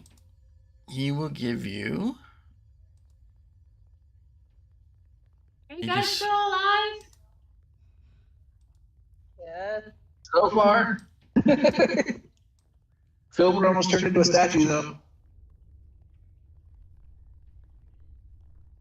Good job on not turning into a statue, small man.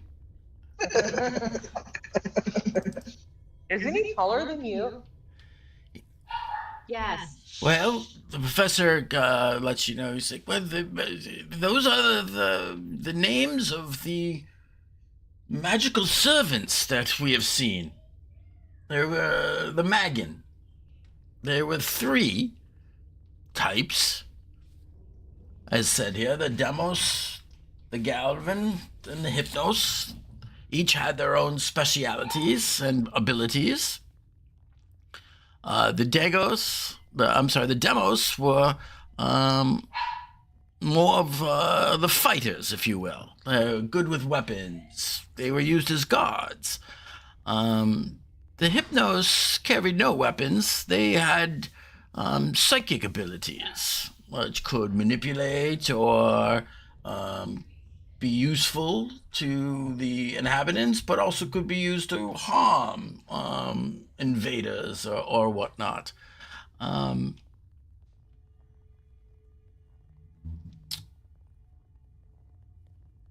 The Gavin, I've lost on my page, and I don't know when I lost them. They were a bit odd, but we saw them in the lightning arena. The Galvin, they could store static electricity and discharge those as lightning bolts. They had the ability to fly, as a matter of fact. They were able to have shocking grasps and electric discharges. I don't know. It's up to y'all. I don't know. Which one do you think I should go to? Should we get an electric guy, a fighty guy, or a mind bashing guy, or whatever? A mind hurty guy. The electric one can fly. Yeah, let's go with that one. All right, flip the lever to that. The Gavin. Okay.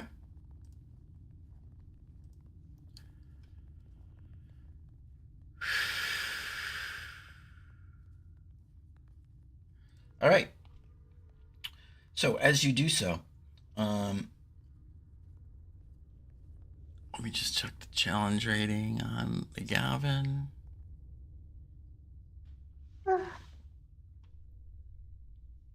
Challenge 3. Okay. So you are able to slide that over. Gavin actually being the center slot.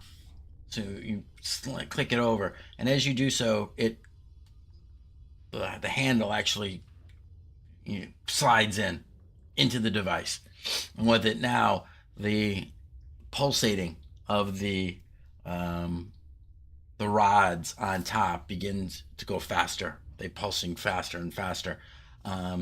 You see that the quicksilver in the vial begins to drain down, and you feel your blood kind of flowing out of your body. More arcane symbols burst into light as this chamber begins to glow more and more.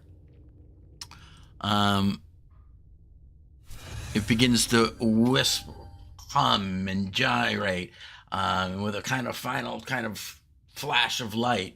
The mannequin inside, the light begins to kind of coalesce down onto it, infusing it, and it begins to glow in a kind of a blue radiance of its own, almost like a luminescence underneath the skin, and it begins to slowly to stand up. Kaz, you feel a little bit drained by that, and your maximum hit points are reduced permanently by 3. Jeez. However, the door opens, and in front of you, you see. Hang on, let me get you a. It's not all bad. What happened if you used Tam?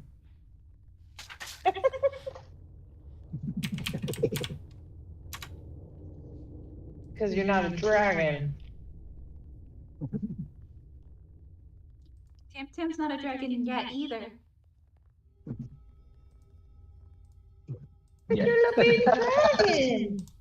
All kobolds aspire to be dragons or worship them. Oh my So, God, Cleo looks so offended that I Kind said of no. hovering out, you see a Galvin Magnan material steps out of the kind of is in front of you now, standing up, and it looks directly at you, Kaz. It says, "How may this one be of service, my master?" Wait. See, there you go. Follow me for now until I come up with something. Okay. But I'm sure we can use your assistance in the near future. It begins to kind of levitate up a few inches off the floor and begins just to kind of hover out of its chamber. Awesome. So let me put him on the map. Man, I am so happy that Filbert did not.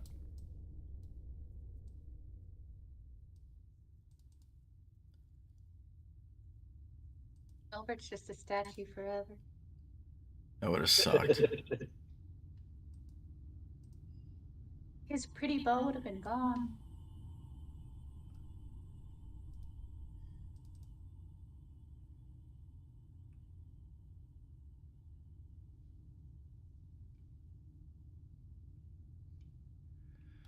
Trying to think if I can give you control of him. Ah. I think you would be able to. You could do it with like. I thought I could Remote. too, but the interface is now a little bit different. So I'm trying to figure out how to do it because I've done it before, But I wanted you to be able to have access to not just the token, but to...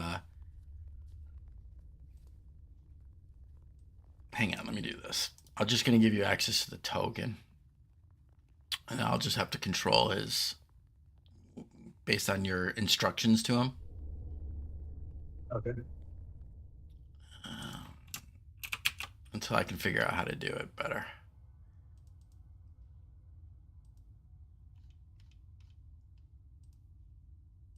I got a buddy. My buddy. My buddy.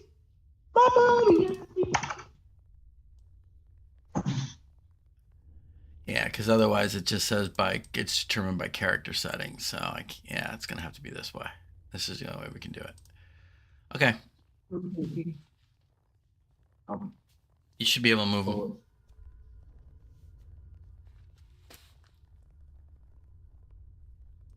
No. Really? Oh.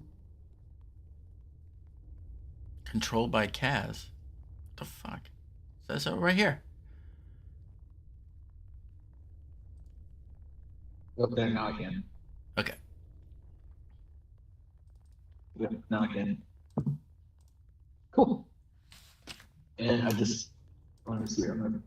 I'll pull up his staff lock and everything on Fighting Tools.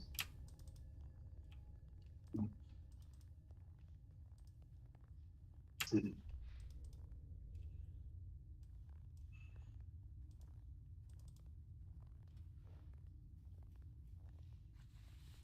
He can fly 30 feet. It's more like and then he can hover.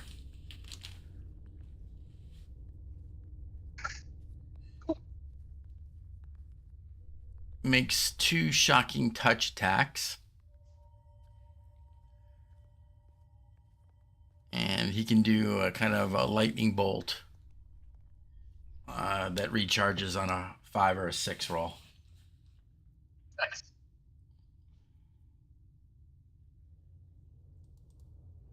Resistant to magic. Pretty tanky, man. They got 68 hit points. Yeah, 68 hit points. So. Okay. It's immune to lightning force. Yep. Pretty cool. I got It only bud. costs you You did 3 note. hit points. You did note, however, he was speaking common. Yeah. Cool. I guess it just automatically understands my language. It's Did something where it's your blood that created it, Yeah. and you both had the same haircut. All right. Well, I think we should move on then. Let's go through this door. Okay. Well, opening that door, you open a door, and what you see is imagine a no, don't, I wouldn't do that. There's no floor. You see there's no floor? Okay. basically it's like opening up an elevator shaft. Oh, okay. That with nothing going down. It is basically a central shaft.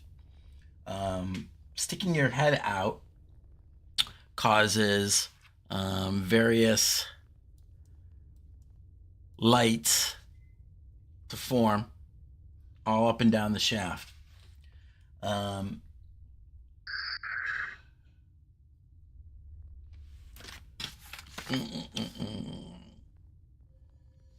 Thought I had written a description for you, but maybe I didn't. Nope, I didn't. So, you see, looking down, you see a floor approximately 20 feet or so below you. It looks from your angle and the way that the light shadows are that there is an open area roughly adjacent to like, the area that you've just been traversing around, the outside of this kind of rectangle. And then looking upwards, you can see that every 20 feet or so, you see a door, just like this one, above you, moving up. Oh. It looks to be as if there are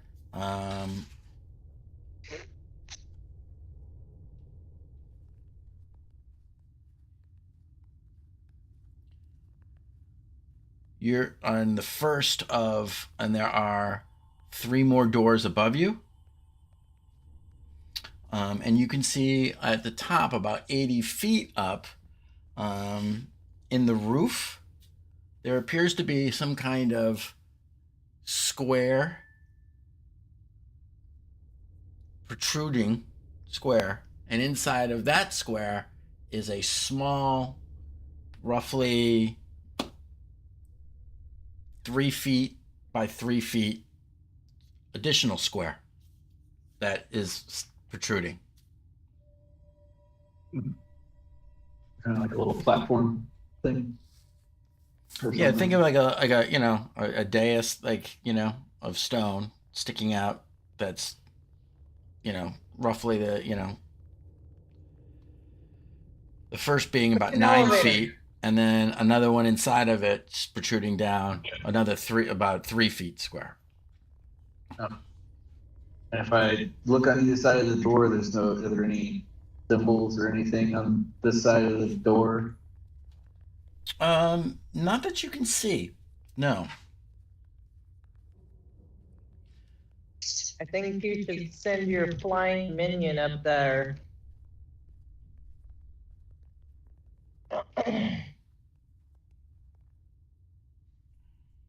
Yeah, I'll tell the.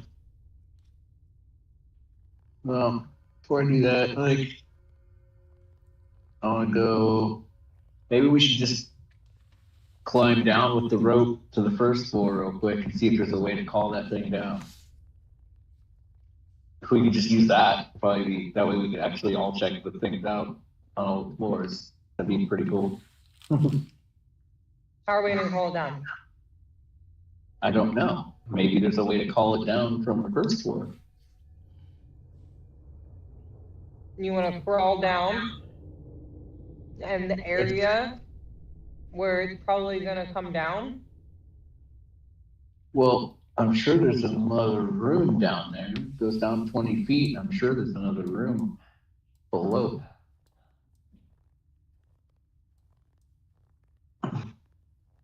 Alright, Kaz. Here you go. Okay. Need that, but all right. I'm gonna hook the grappling hook, try to fast it to something.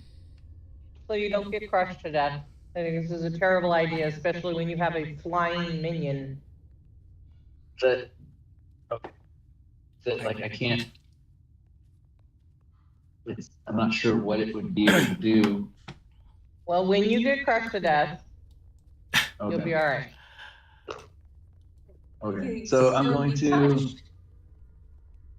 go ahead and try to fasten the grappling hook to something and see if I can slide down the road down there. Yeah, you're able to slide down without any difficulty whatsoever, Kaz. It's only a 20-foot drop. Yeah, you shimmy down and you find you're in a square chamber. The walls are engraved with depictions of wizards magically lifting large rocks and stones into the air. On the floor in the center of the chamber, an arcane symbol is etched in gold leaf, surrounded by a slightly raised stone slab. That stone slab is about 3 feet square. All right. And am I supposed to be able to see anything on the map? Yeah, if I don't think you're in the room. Yes, you are. Hang on. I force your perspective. There we go. All right. And I can step out of this square, right? Yeah. It's not, these aren't walls, right? Yeah, okay. I was like, yeah, there's another room down here. I'll call the Magus down with me, I guess. Okay. And I will He start steps looking out. around. He just steps out and slowly descends. You see that looking up, by the way, I found the description I wrote. That doors lie flush with the wall every 20 feet up the central shaft. The ceiling of the shaft contains a matching symbol to the floor with a square depression in it. Okay.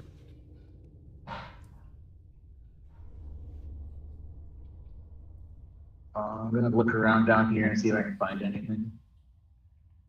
Okay.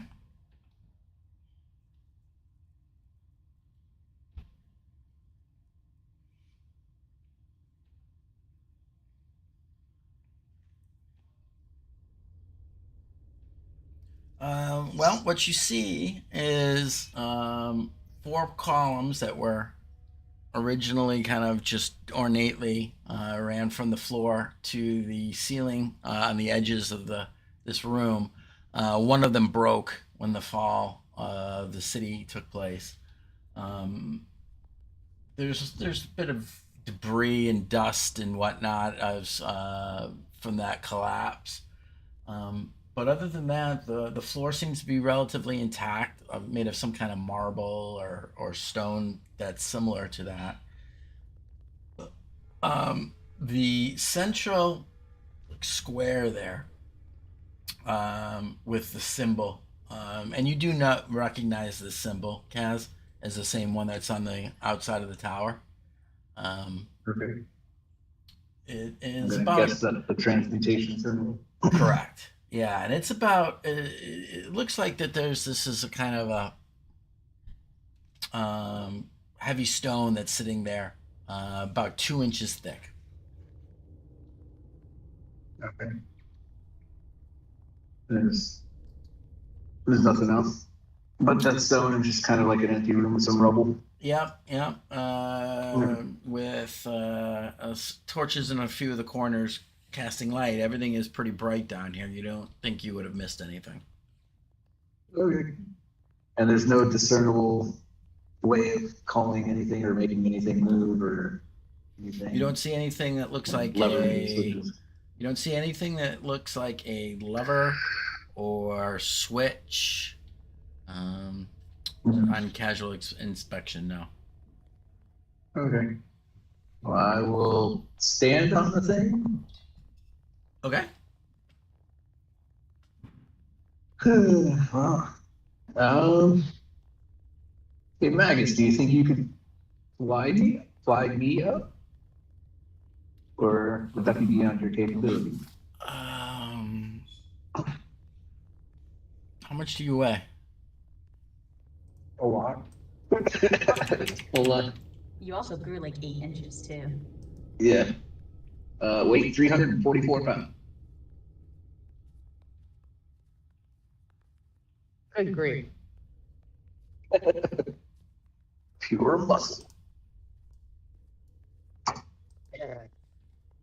Yeah, muscle head. He didn't say where the muscle was. So what's the rule for carry weight per point of strength? Anybody remember off the top of their head, or should I look it up? I don't I can look it up remember. real quick. Don't remember.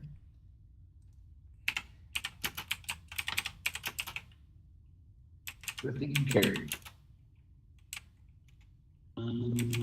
Carrying capacity. Carrying capacity is your strength score multiplied by 15.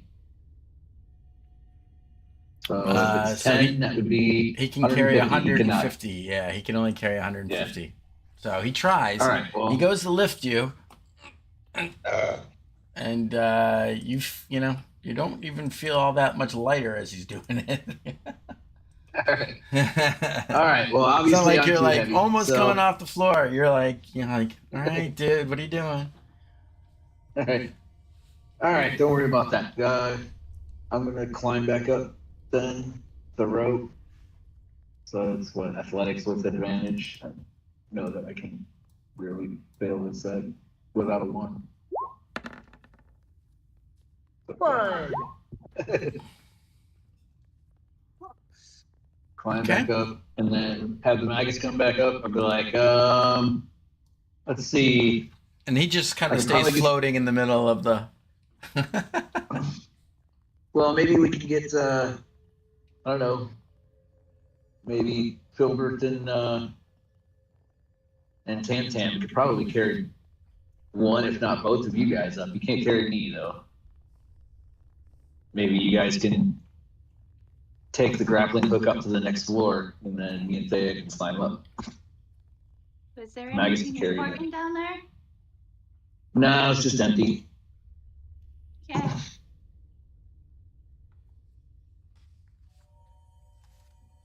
So I'll unhook the grappling hook and hand it to Filbert or Tam Tam, whoever wants to grab it. Like maybe the magus should be able to lift one, if not both of you guys. I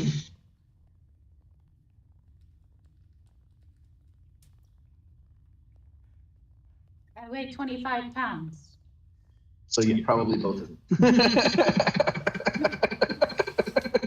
I don't know. Halflings are pretty dense.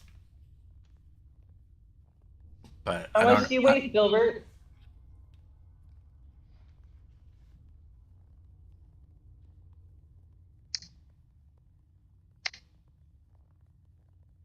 Gilbert.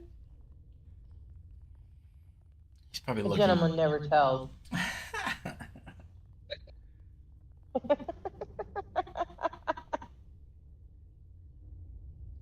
Maybe he fell asleep. Maybe. Well, you can always have the magus pick up one up at a time and he can decide which one's heavier. Sure.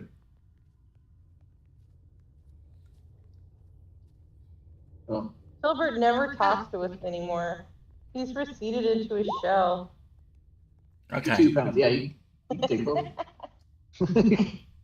If he consents to being. Do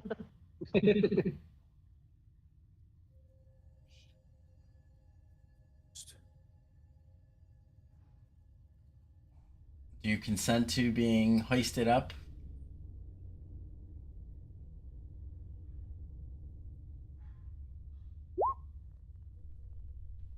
Okay.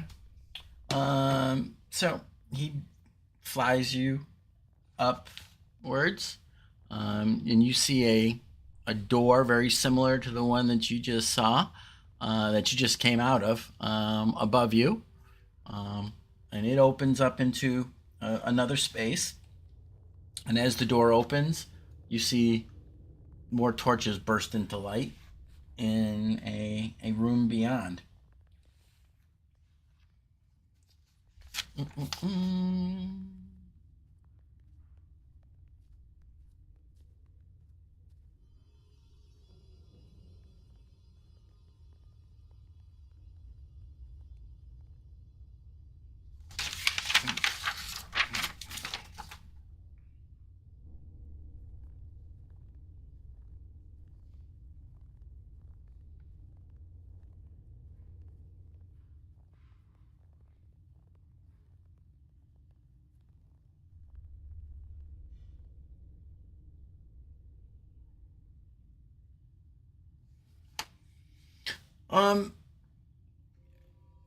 What are you guys doing? You gonna just go in and explore them, or tell me what you're doing so I can tell you what's going on.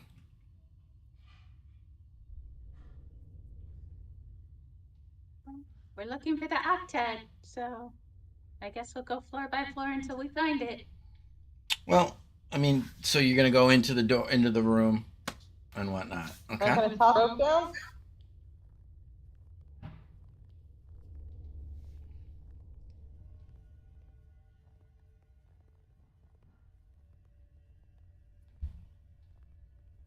I don't know if she heard you, Tara. I got my head out and I'm looking up. I was like, you good? Rope, please. Remember he gave you the grappling hook and the rope. I didn't go up. Filbert went up. Oh, I thought. I thought Oh, I both thought went you up. both went up. Oh no, I don't trust it. oh, okay.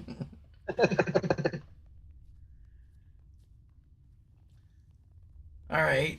Well, Filbert goes up. I'm assuming that he's gonna drop the rope down to you guys all. Filbert, the room that you're in. Yeah, lower rope. Gotcha.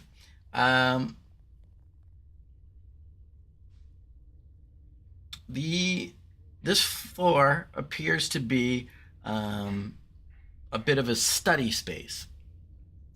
You see various almost like cubicle areas with shelving and low desks and what were probably chairs, but kind of have been tossed about as the city fell. You find that there are old moldering bits of parchment, broken desks and furniture in and about on this floor. However, as you kind of are looking about a little bit, you hear a very soft and small voice calling out. You can't quite make out the words, Filbert, but you recognize this as the same language that you've heard now on several different occasions as being Loros. I swear we got something. A couple Isn't of it your wand or whatever? yeah, something. I understand the language now. I remember, like, I think I understand like all the languages or something. Yeah. Sure. I can't remember what it was. It was like, oh, well, you don't have any problems understanding the language now. I can't remember. It's been so long. It's probably like a comprehend languages. That's an hour. Yeah. Mm-hmm. Was it the Ithrin ritual box? Something. I can't. It was the one that the lady friend of the necromancer. That was the staff of charming. I don't think that was it. I mean, Verlaine had cast comprehend languages at one point, but that's no longer up and running. Wasn't it? It was something that I got, and I can't fucking remember what it was. So I was like, woohoo, I won't have to rely on Professor Kent anymore. I can't remember what it was, though. Oh, write it It's not on down? your character sheet? yeah, well, the stuff that's on my character sheet doesn't necessarily have a whole lot of explanation, unfortunately.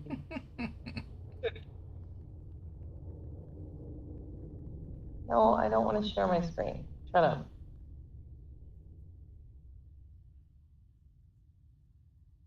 You don't have it under like your bio or anything?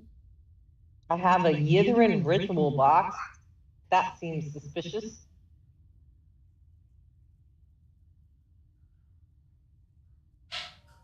I'll start climbing the rope. I'll instruct the Magan to make sure that nobody falls off the rope. To assist if somebody starts falling or slipping. Okay. And I'll be the last one up. Go ahead and everyone do your athletics check. Okay.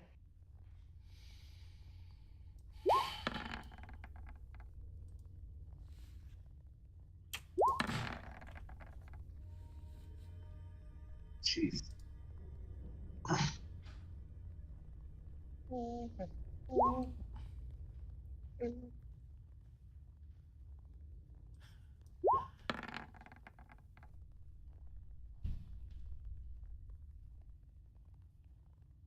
Yeah, it's like I got this.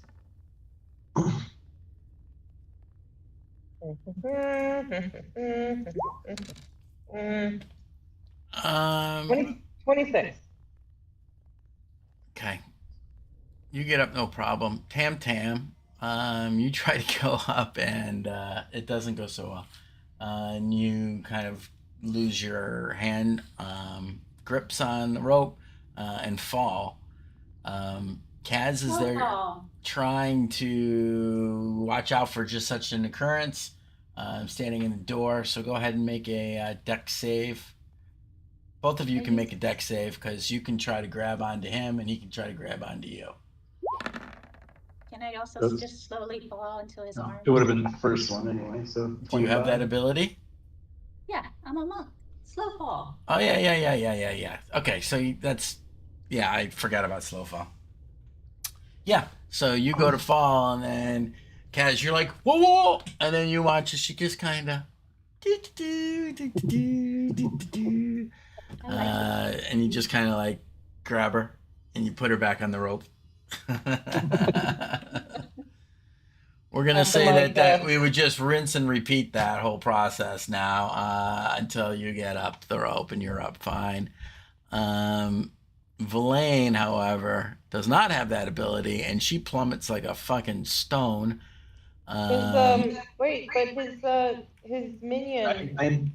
I instructed the Magan to assist and make sure nobody falls.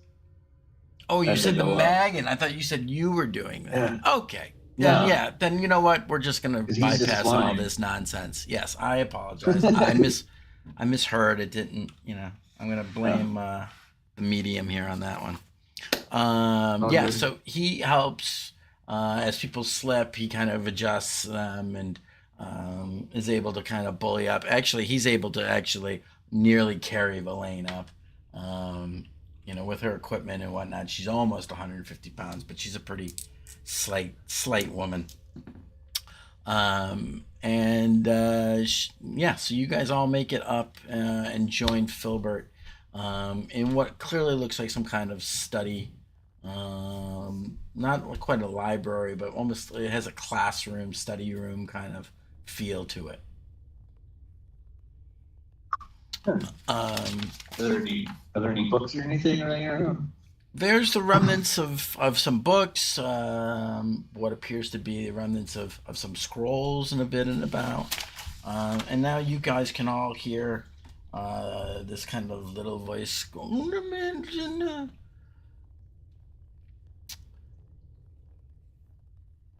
Did you get a helm? Maybe? I swear it was something, and I can't fucking remember what it was. Sounds like a fever dream to me, man. It wasn't. Sarah Swear to had God, it. Kaz, It was- did you want to be searching? Is that what you wanted to be doing? Yeah. And I was like, well, Yeah, go ahead and roll a investigation. find nothing. And I find nothing. You don't find anything worthwhile. You do find a lot of deteriorated and it's so old and it's dried out so much. A lot of the scroll work just is all crumbling. The pages in books are so faded and rotten that they're kind of crumble almost as you handle them. You really don't find anything of any kind of value or other than you find like things that clearly used to be maybe inkwells that are long since dried out, the remnants of things that could have been used for like counting abacuses and stuff, but it's all been just left to I was rot. constantly looking for signs of the octet on any of this stuff, but Yeah, It you is don't the staff. you don't find anything that's of any kind of but as you do, you do find as you push over, you kind of get closer to the sound of this voice. And as you move kind of a bit, one of the cases that have fallen over, up pops this kind of a candelabra that actually begins to walk on its own and begins to talk at you. What, Tara? It is the staff. Huh? It I is the saw staff, it. right? Yeah, It's the staff. that's what I thought. Yeah, she's able to cast comprehend languages from it. Yep. Yeah, but you got to cast it. Yeah. Well, how long does that last? So as he's looking around 1 the hour. room, are you casting comprehend language? Yeah, sure. Is that just for you, right? That so you can understand it. Yeah. Yeah, It's I not like a believe so. group comprehend language, right? I don't believe so.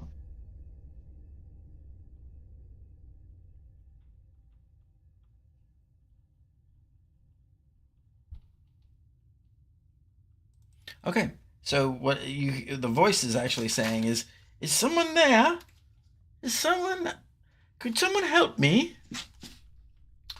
And as Kaz moves the cabinet that was kind of on top of it, you see this candelabra. Oh, thank you very much. I can't tell you how long it's been since I've been underneath that terrible thing. You don't look like the normal wizards here in the transmutation. But I see you have a Gavin with you. A Megan. So, hello. Are you a candlestick? I am a candelabra, I will have you know. Is your name Lumiere? That's his name. It is not, actually. It's very Well, it is now. it's somewhat closer. It is. My name is Luminous. Close enough.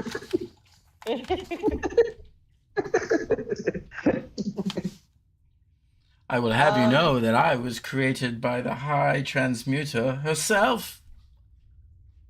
And I became one of her very close confidants, I'll have you know. Well, I'm sorry to tell you that she's probably dead.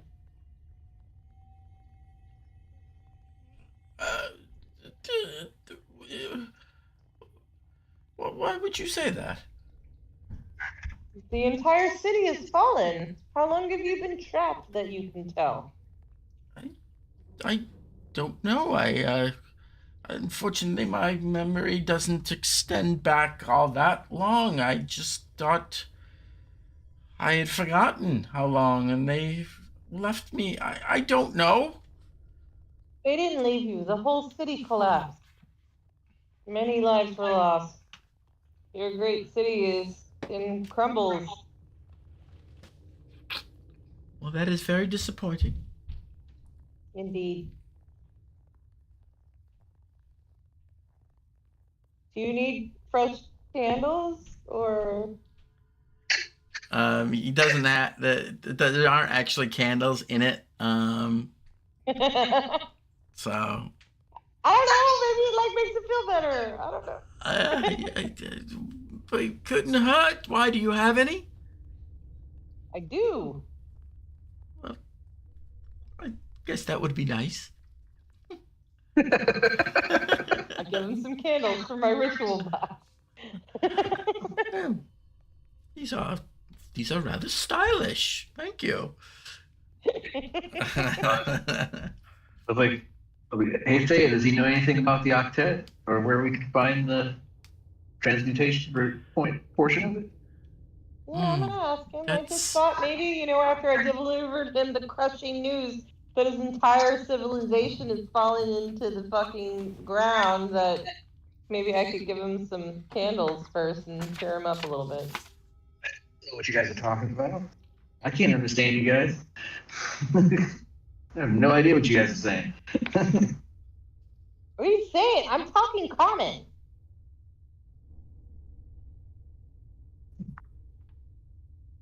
Thea does not understand this whole comprehend languages, so to her, she doesn't understand that she's magically speaking a different language. She's just completely baffled that he doesn't understand what she said. So I think comprehend languages is only you can understand. Oh, I You can't talk it. see Yeah. Yeah, I know, but we're gonna. Mm. I'm hand waving it. Yeah. Oh, you gave her the more expensive spell. I see. Yeah. Rule of cool. Yep. Rule Yeah. of functionality too can be annoying. Yeah. Like let's make an entire campaign in the dark. um. Sounds So- like such a great idea. So we're here to try to save the world, right? I'm sure you get that. I'm sure you've dealt with that before. With I Minos. have not dealt with that. It sounds fascinating. I mean, but you're a very important candlestick. I mean, obviously. I'm sure that you have been privy to great tomes of knowledge, of which your wizards have read by your light. Well, thank you. Well, that sounds more like my friend would know more than me. I had a friend a clock friend named Timesworth.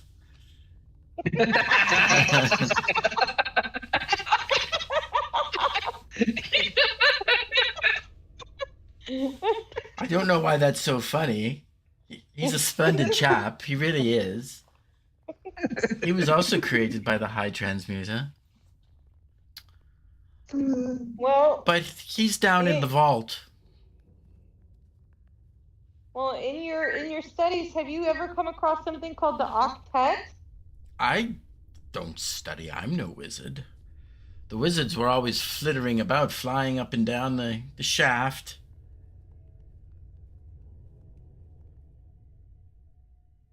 Well, could you accompany us and help us find our way? I would be happy to. I often accompanied the High Transmuter on her dailies. She preferred our company to others. You understand? More Of course. refined conversation. Absolutely. But if we want to get to Timesworth, and he may know of this octet that you speak of, we'll have to access the vault.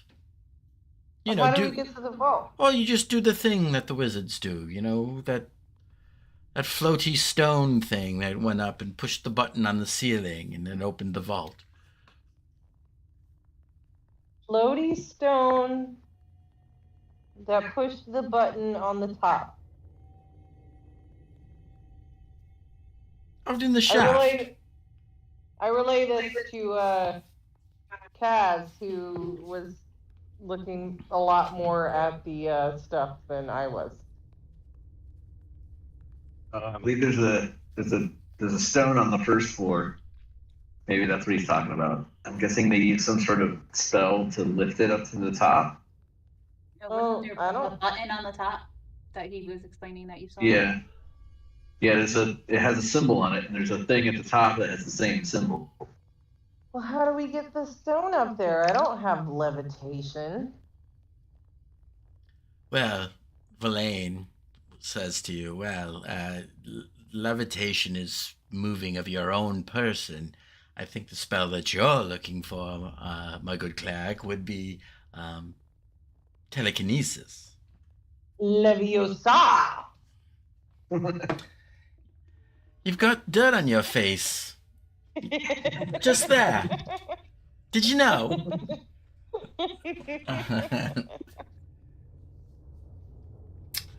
Well, I don't have that either. Kaz's floaty person can. Well, that's true. I do have the ability to cast telekinesis. However, it is a draining spell. Perhaps if Kaz, your new friend and servant, could somehow manage it, then I wouldn't be forced to. Yeah, we can try. I will. Do you want to check the rest of these floors out first before we do that? Or should we do that first?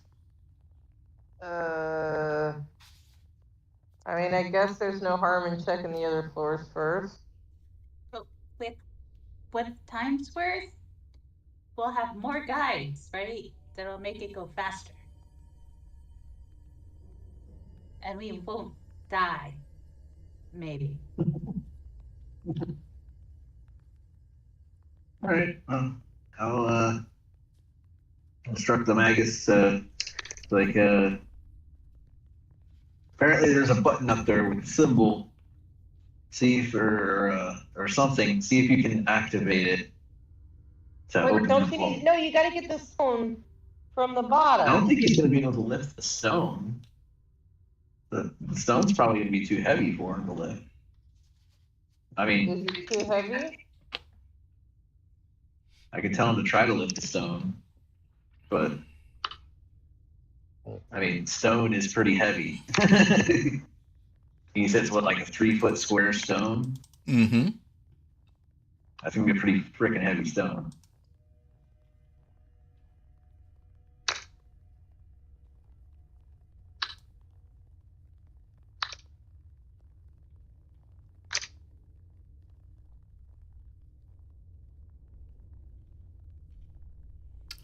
The magus goes down, and you look out the door and you see him descending because you're now 30 feet from the base of the floor.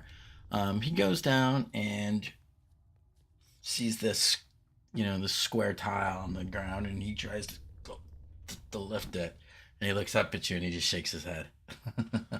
That's what I thought. And then he begins to ascend up the shaft till he's now hovering out in the shaft, even with you standing in the door.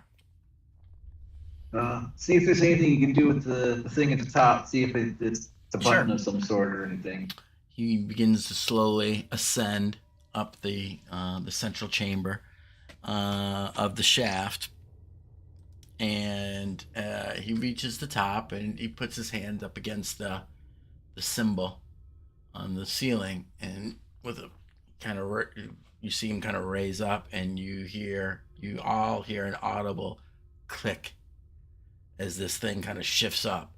And as it does so, suddenly all of these, as you're looking up, you see things start to whiz past you as debris and some of that broken stone that was down in the bottom of the shaft starts flying up past you and hurling, and bits of rock are now going up, falling upwards.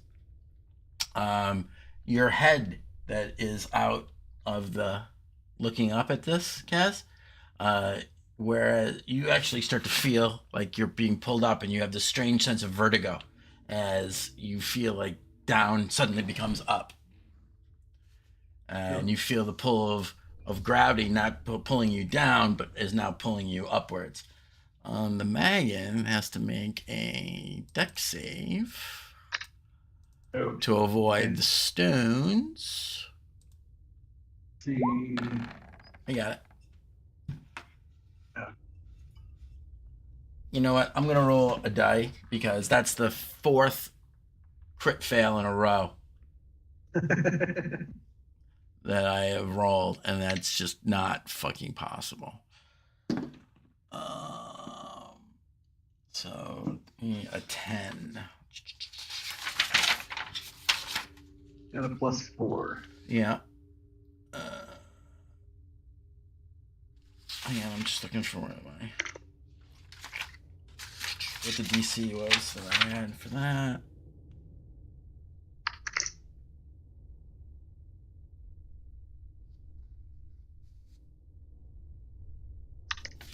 God damn it, where is it?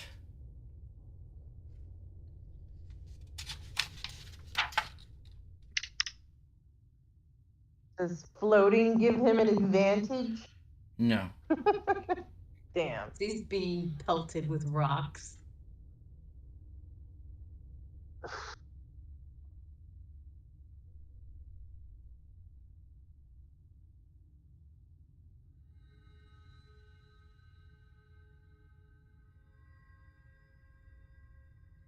Ooh, okay. So he fails. So he begins to get pummeled by the rocks. And it's brutal. He gets beat to shit. Oof.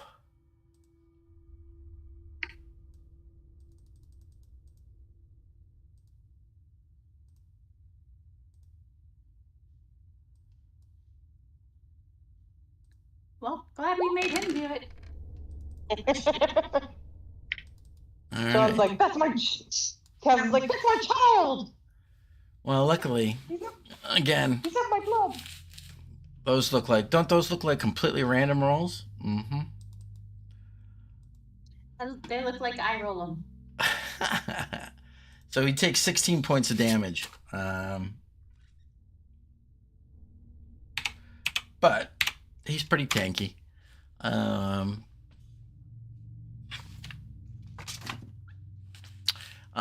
looking down, as you look down now, you see down there is a where the floor was. There is now an opening descending. Well, how are we supposed to get down there if it's gonna make us go up? Your rope that was hanging down is now going up. That's what I'm saying. So you're saying the floor where the stone was Mm-hmm. is now open. Correct. But if we step into this shaft, it's gonna make us fly up. Correct. So how are we supposed to go down? The same way you would go up before. Yeah. Gravity So is it's, reversed. Gravity is reversed. It's kind So now if the Magus lets go, does it reverse back the other way? Are you asking him to do that? I suppose. science. He doesn't, and you can see he kind of reorientates himself. So his head is actually down now. And you see him kind of coming. It's for you, it feels like he's flying up to you because your head is out of the thing. But it's weird that your body's having to hold. You're almost feeling nauseous from the vertigo that you're experiencing. But it stays the way it is, and he kind of flies up. The rest of you standing in the room looking out the door completely, now it just looks like the Magus is hovering upside down. Yet his clothes are not being pulled down. They're all looking normal. As he's now upside down facing you through the door. Well, it appears as though gravity is reversed in the shaft now.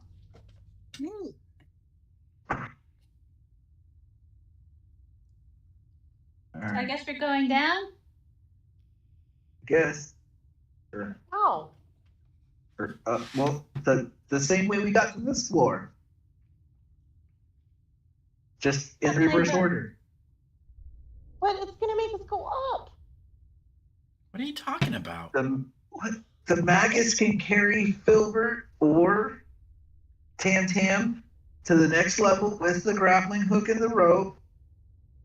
Or actually, we got enough rope to probably go up all the way up. I am not understanding this. Okay. It shows. Gravity's just How do you reversed, so down is now up. Okay, but So you just need to climb up 20 feet. I thought you said that the hole opened down. It did, but down is now up. Okay. What was the Think of it, bottom okay, floor? so think of it this way. Think of it as if the tower now, instead of this being the top and you guys being on the third floor, the whole tower got turned upside down. And now you're 70 feet from the floor, and the ceiling is 30 feet above you with a hole in it to another chamber. Okay, I'm just gonna follow you guys. I don't understand what's happening. Okay. Well, as a cleric, I'm sure you're used to taking things on faith.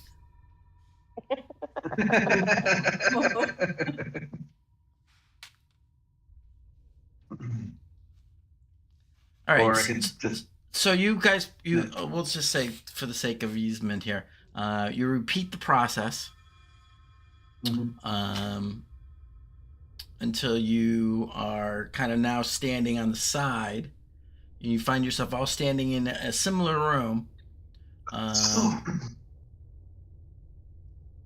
Because what happens is as you get to the lowest level and as you step out of the shaft, you kind of all do this little thing when you land on outside of the shaft, the central shaft. Here, I'll put you. Hang on. This will make a lot more sense when I do it this way. So it takes you a good few minutes to do this.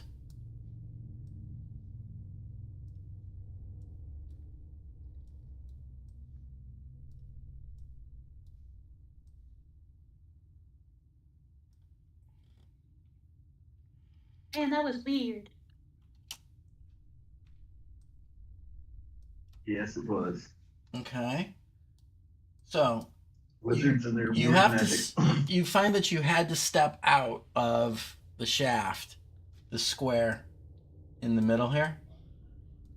Once you did, gravity was unaffected. So the reverse gravity was only within this square. So you're now standing on now the base that you climbed down to. But if you threw a rock into the center, you see it fly up. Yeah, I can't see anything though. I moved You're not everybody down to there. you. I don't know why you can't. Hang on. You're in He's a not down there. Yeah. That's the lane. He's in a Oh, pillar. he's in a pillar. Oh, you're in a pillar. Oh yeah, that would probably be why. that would be painful. Yeah. So you're doing all this, and as you do, you can see that the center where and let me move him. Sorry, I keep moving it on the wrong map. Why is it like that? There you go. Thanks, John. Where the symbol was, there is an opening. It almost looks like a door. A passageway that leads, from your perspective now, leads down. As you were making your way up the shaft, it looked like it was in the ceiling. Yeah. So I'll have the Magus bring one of the little ones up there through the thing, and we'll go through the hole, I guess. Okay. Down.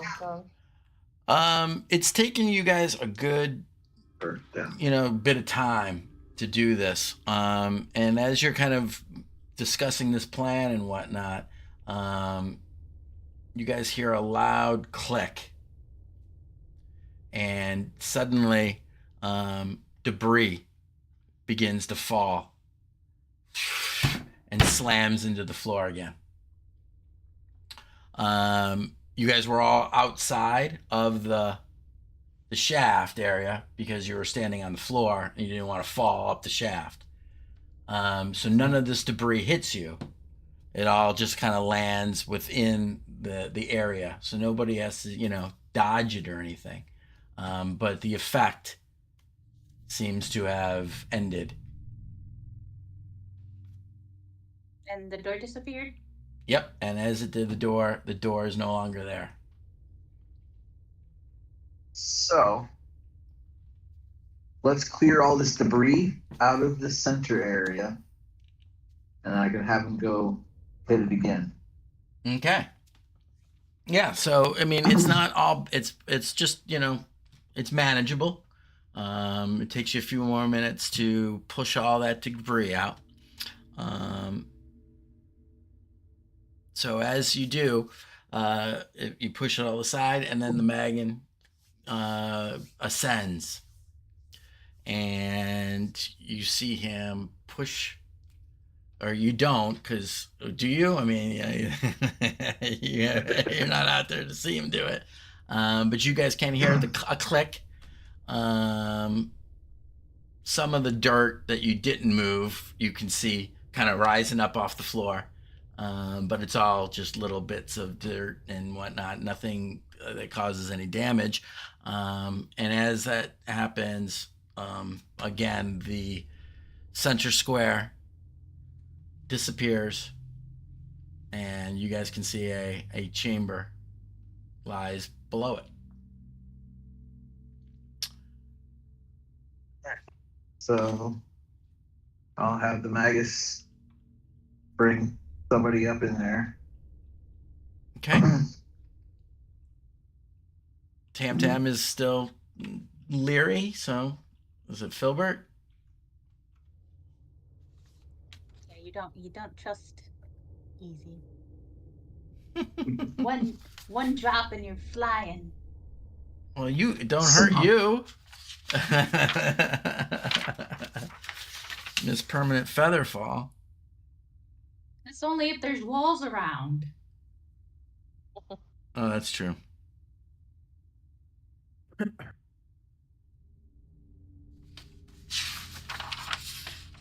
All right. For fuck's sake, man. Where is my... I feel like I put these out of order.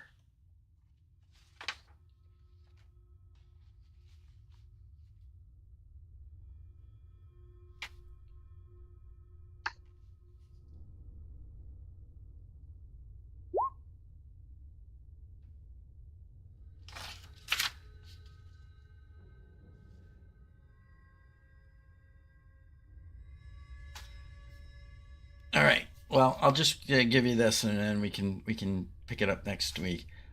Filbert, as he kind of lifts you through, it's this very strange sensation where you seem like you're flying, you're being lifted upwards until you hit a certain point, and then you feel pulled down. But he's holding on to you quite securely and allows your legs to swing underneath you, and he sets you down, and you find yourself in a small subterranean chamber, which is literally covered in piles of coins. Among the treasure, you see, laying askew, is an unusual miniature grandfather clock and a skeletal body. And seeing as it's about that time, we'll call it there and pick it up from there next week. With clock's worth. Times worth. Times worth. Cass, how tall are you now? 8'3". That's almost beastly. So couldn't you technically, if you hold your weight up, crawl in? What do you mean? Because it's a 5-foot square here, right? Yeah. So Yeah, I mean, I could technically probably reach out and grab the ledge. Yeah. And pull yourself And just kind of swing around and pull myself in. Yeah. I mean, I'm sure we could do a check. Yeah. That's the only way you're getting in. Well, it's fine, guys. I'm sorry. I'm just so sleepy. That's all I've right. been waking up. I woke up at 4:30 this morning, and then finally, and then my alarm doesn't go off till 5:45. But then it was like, crap sleep until then. Like, I'm just tired. You don't need to be sorry at all. That was an uphill for me tonight too. I haven't been sleeping much. Yeah. All right. Well, it's awesome, guys. Good night. Night now. Thanks, Good everyone. night.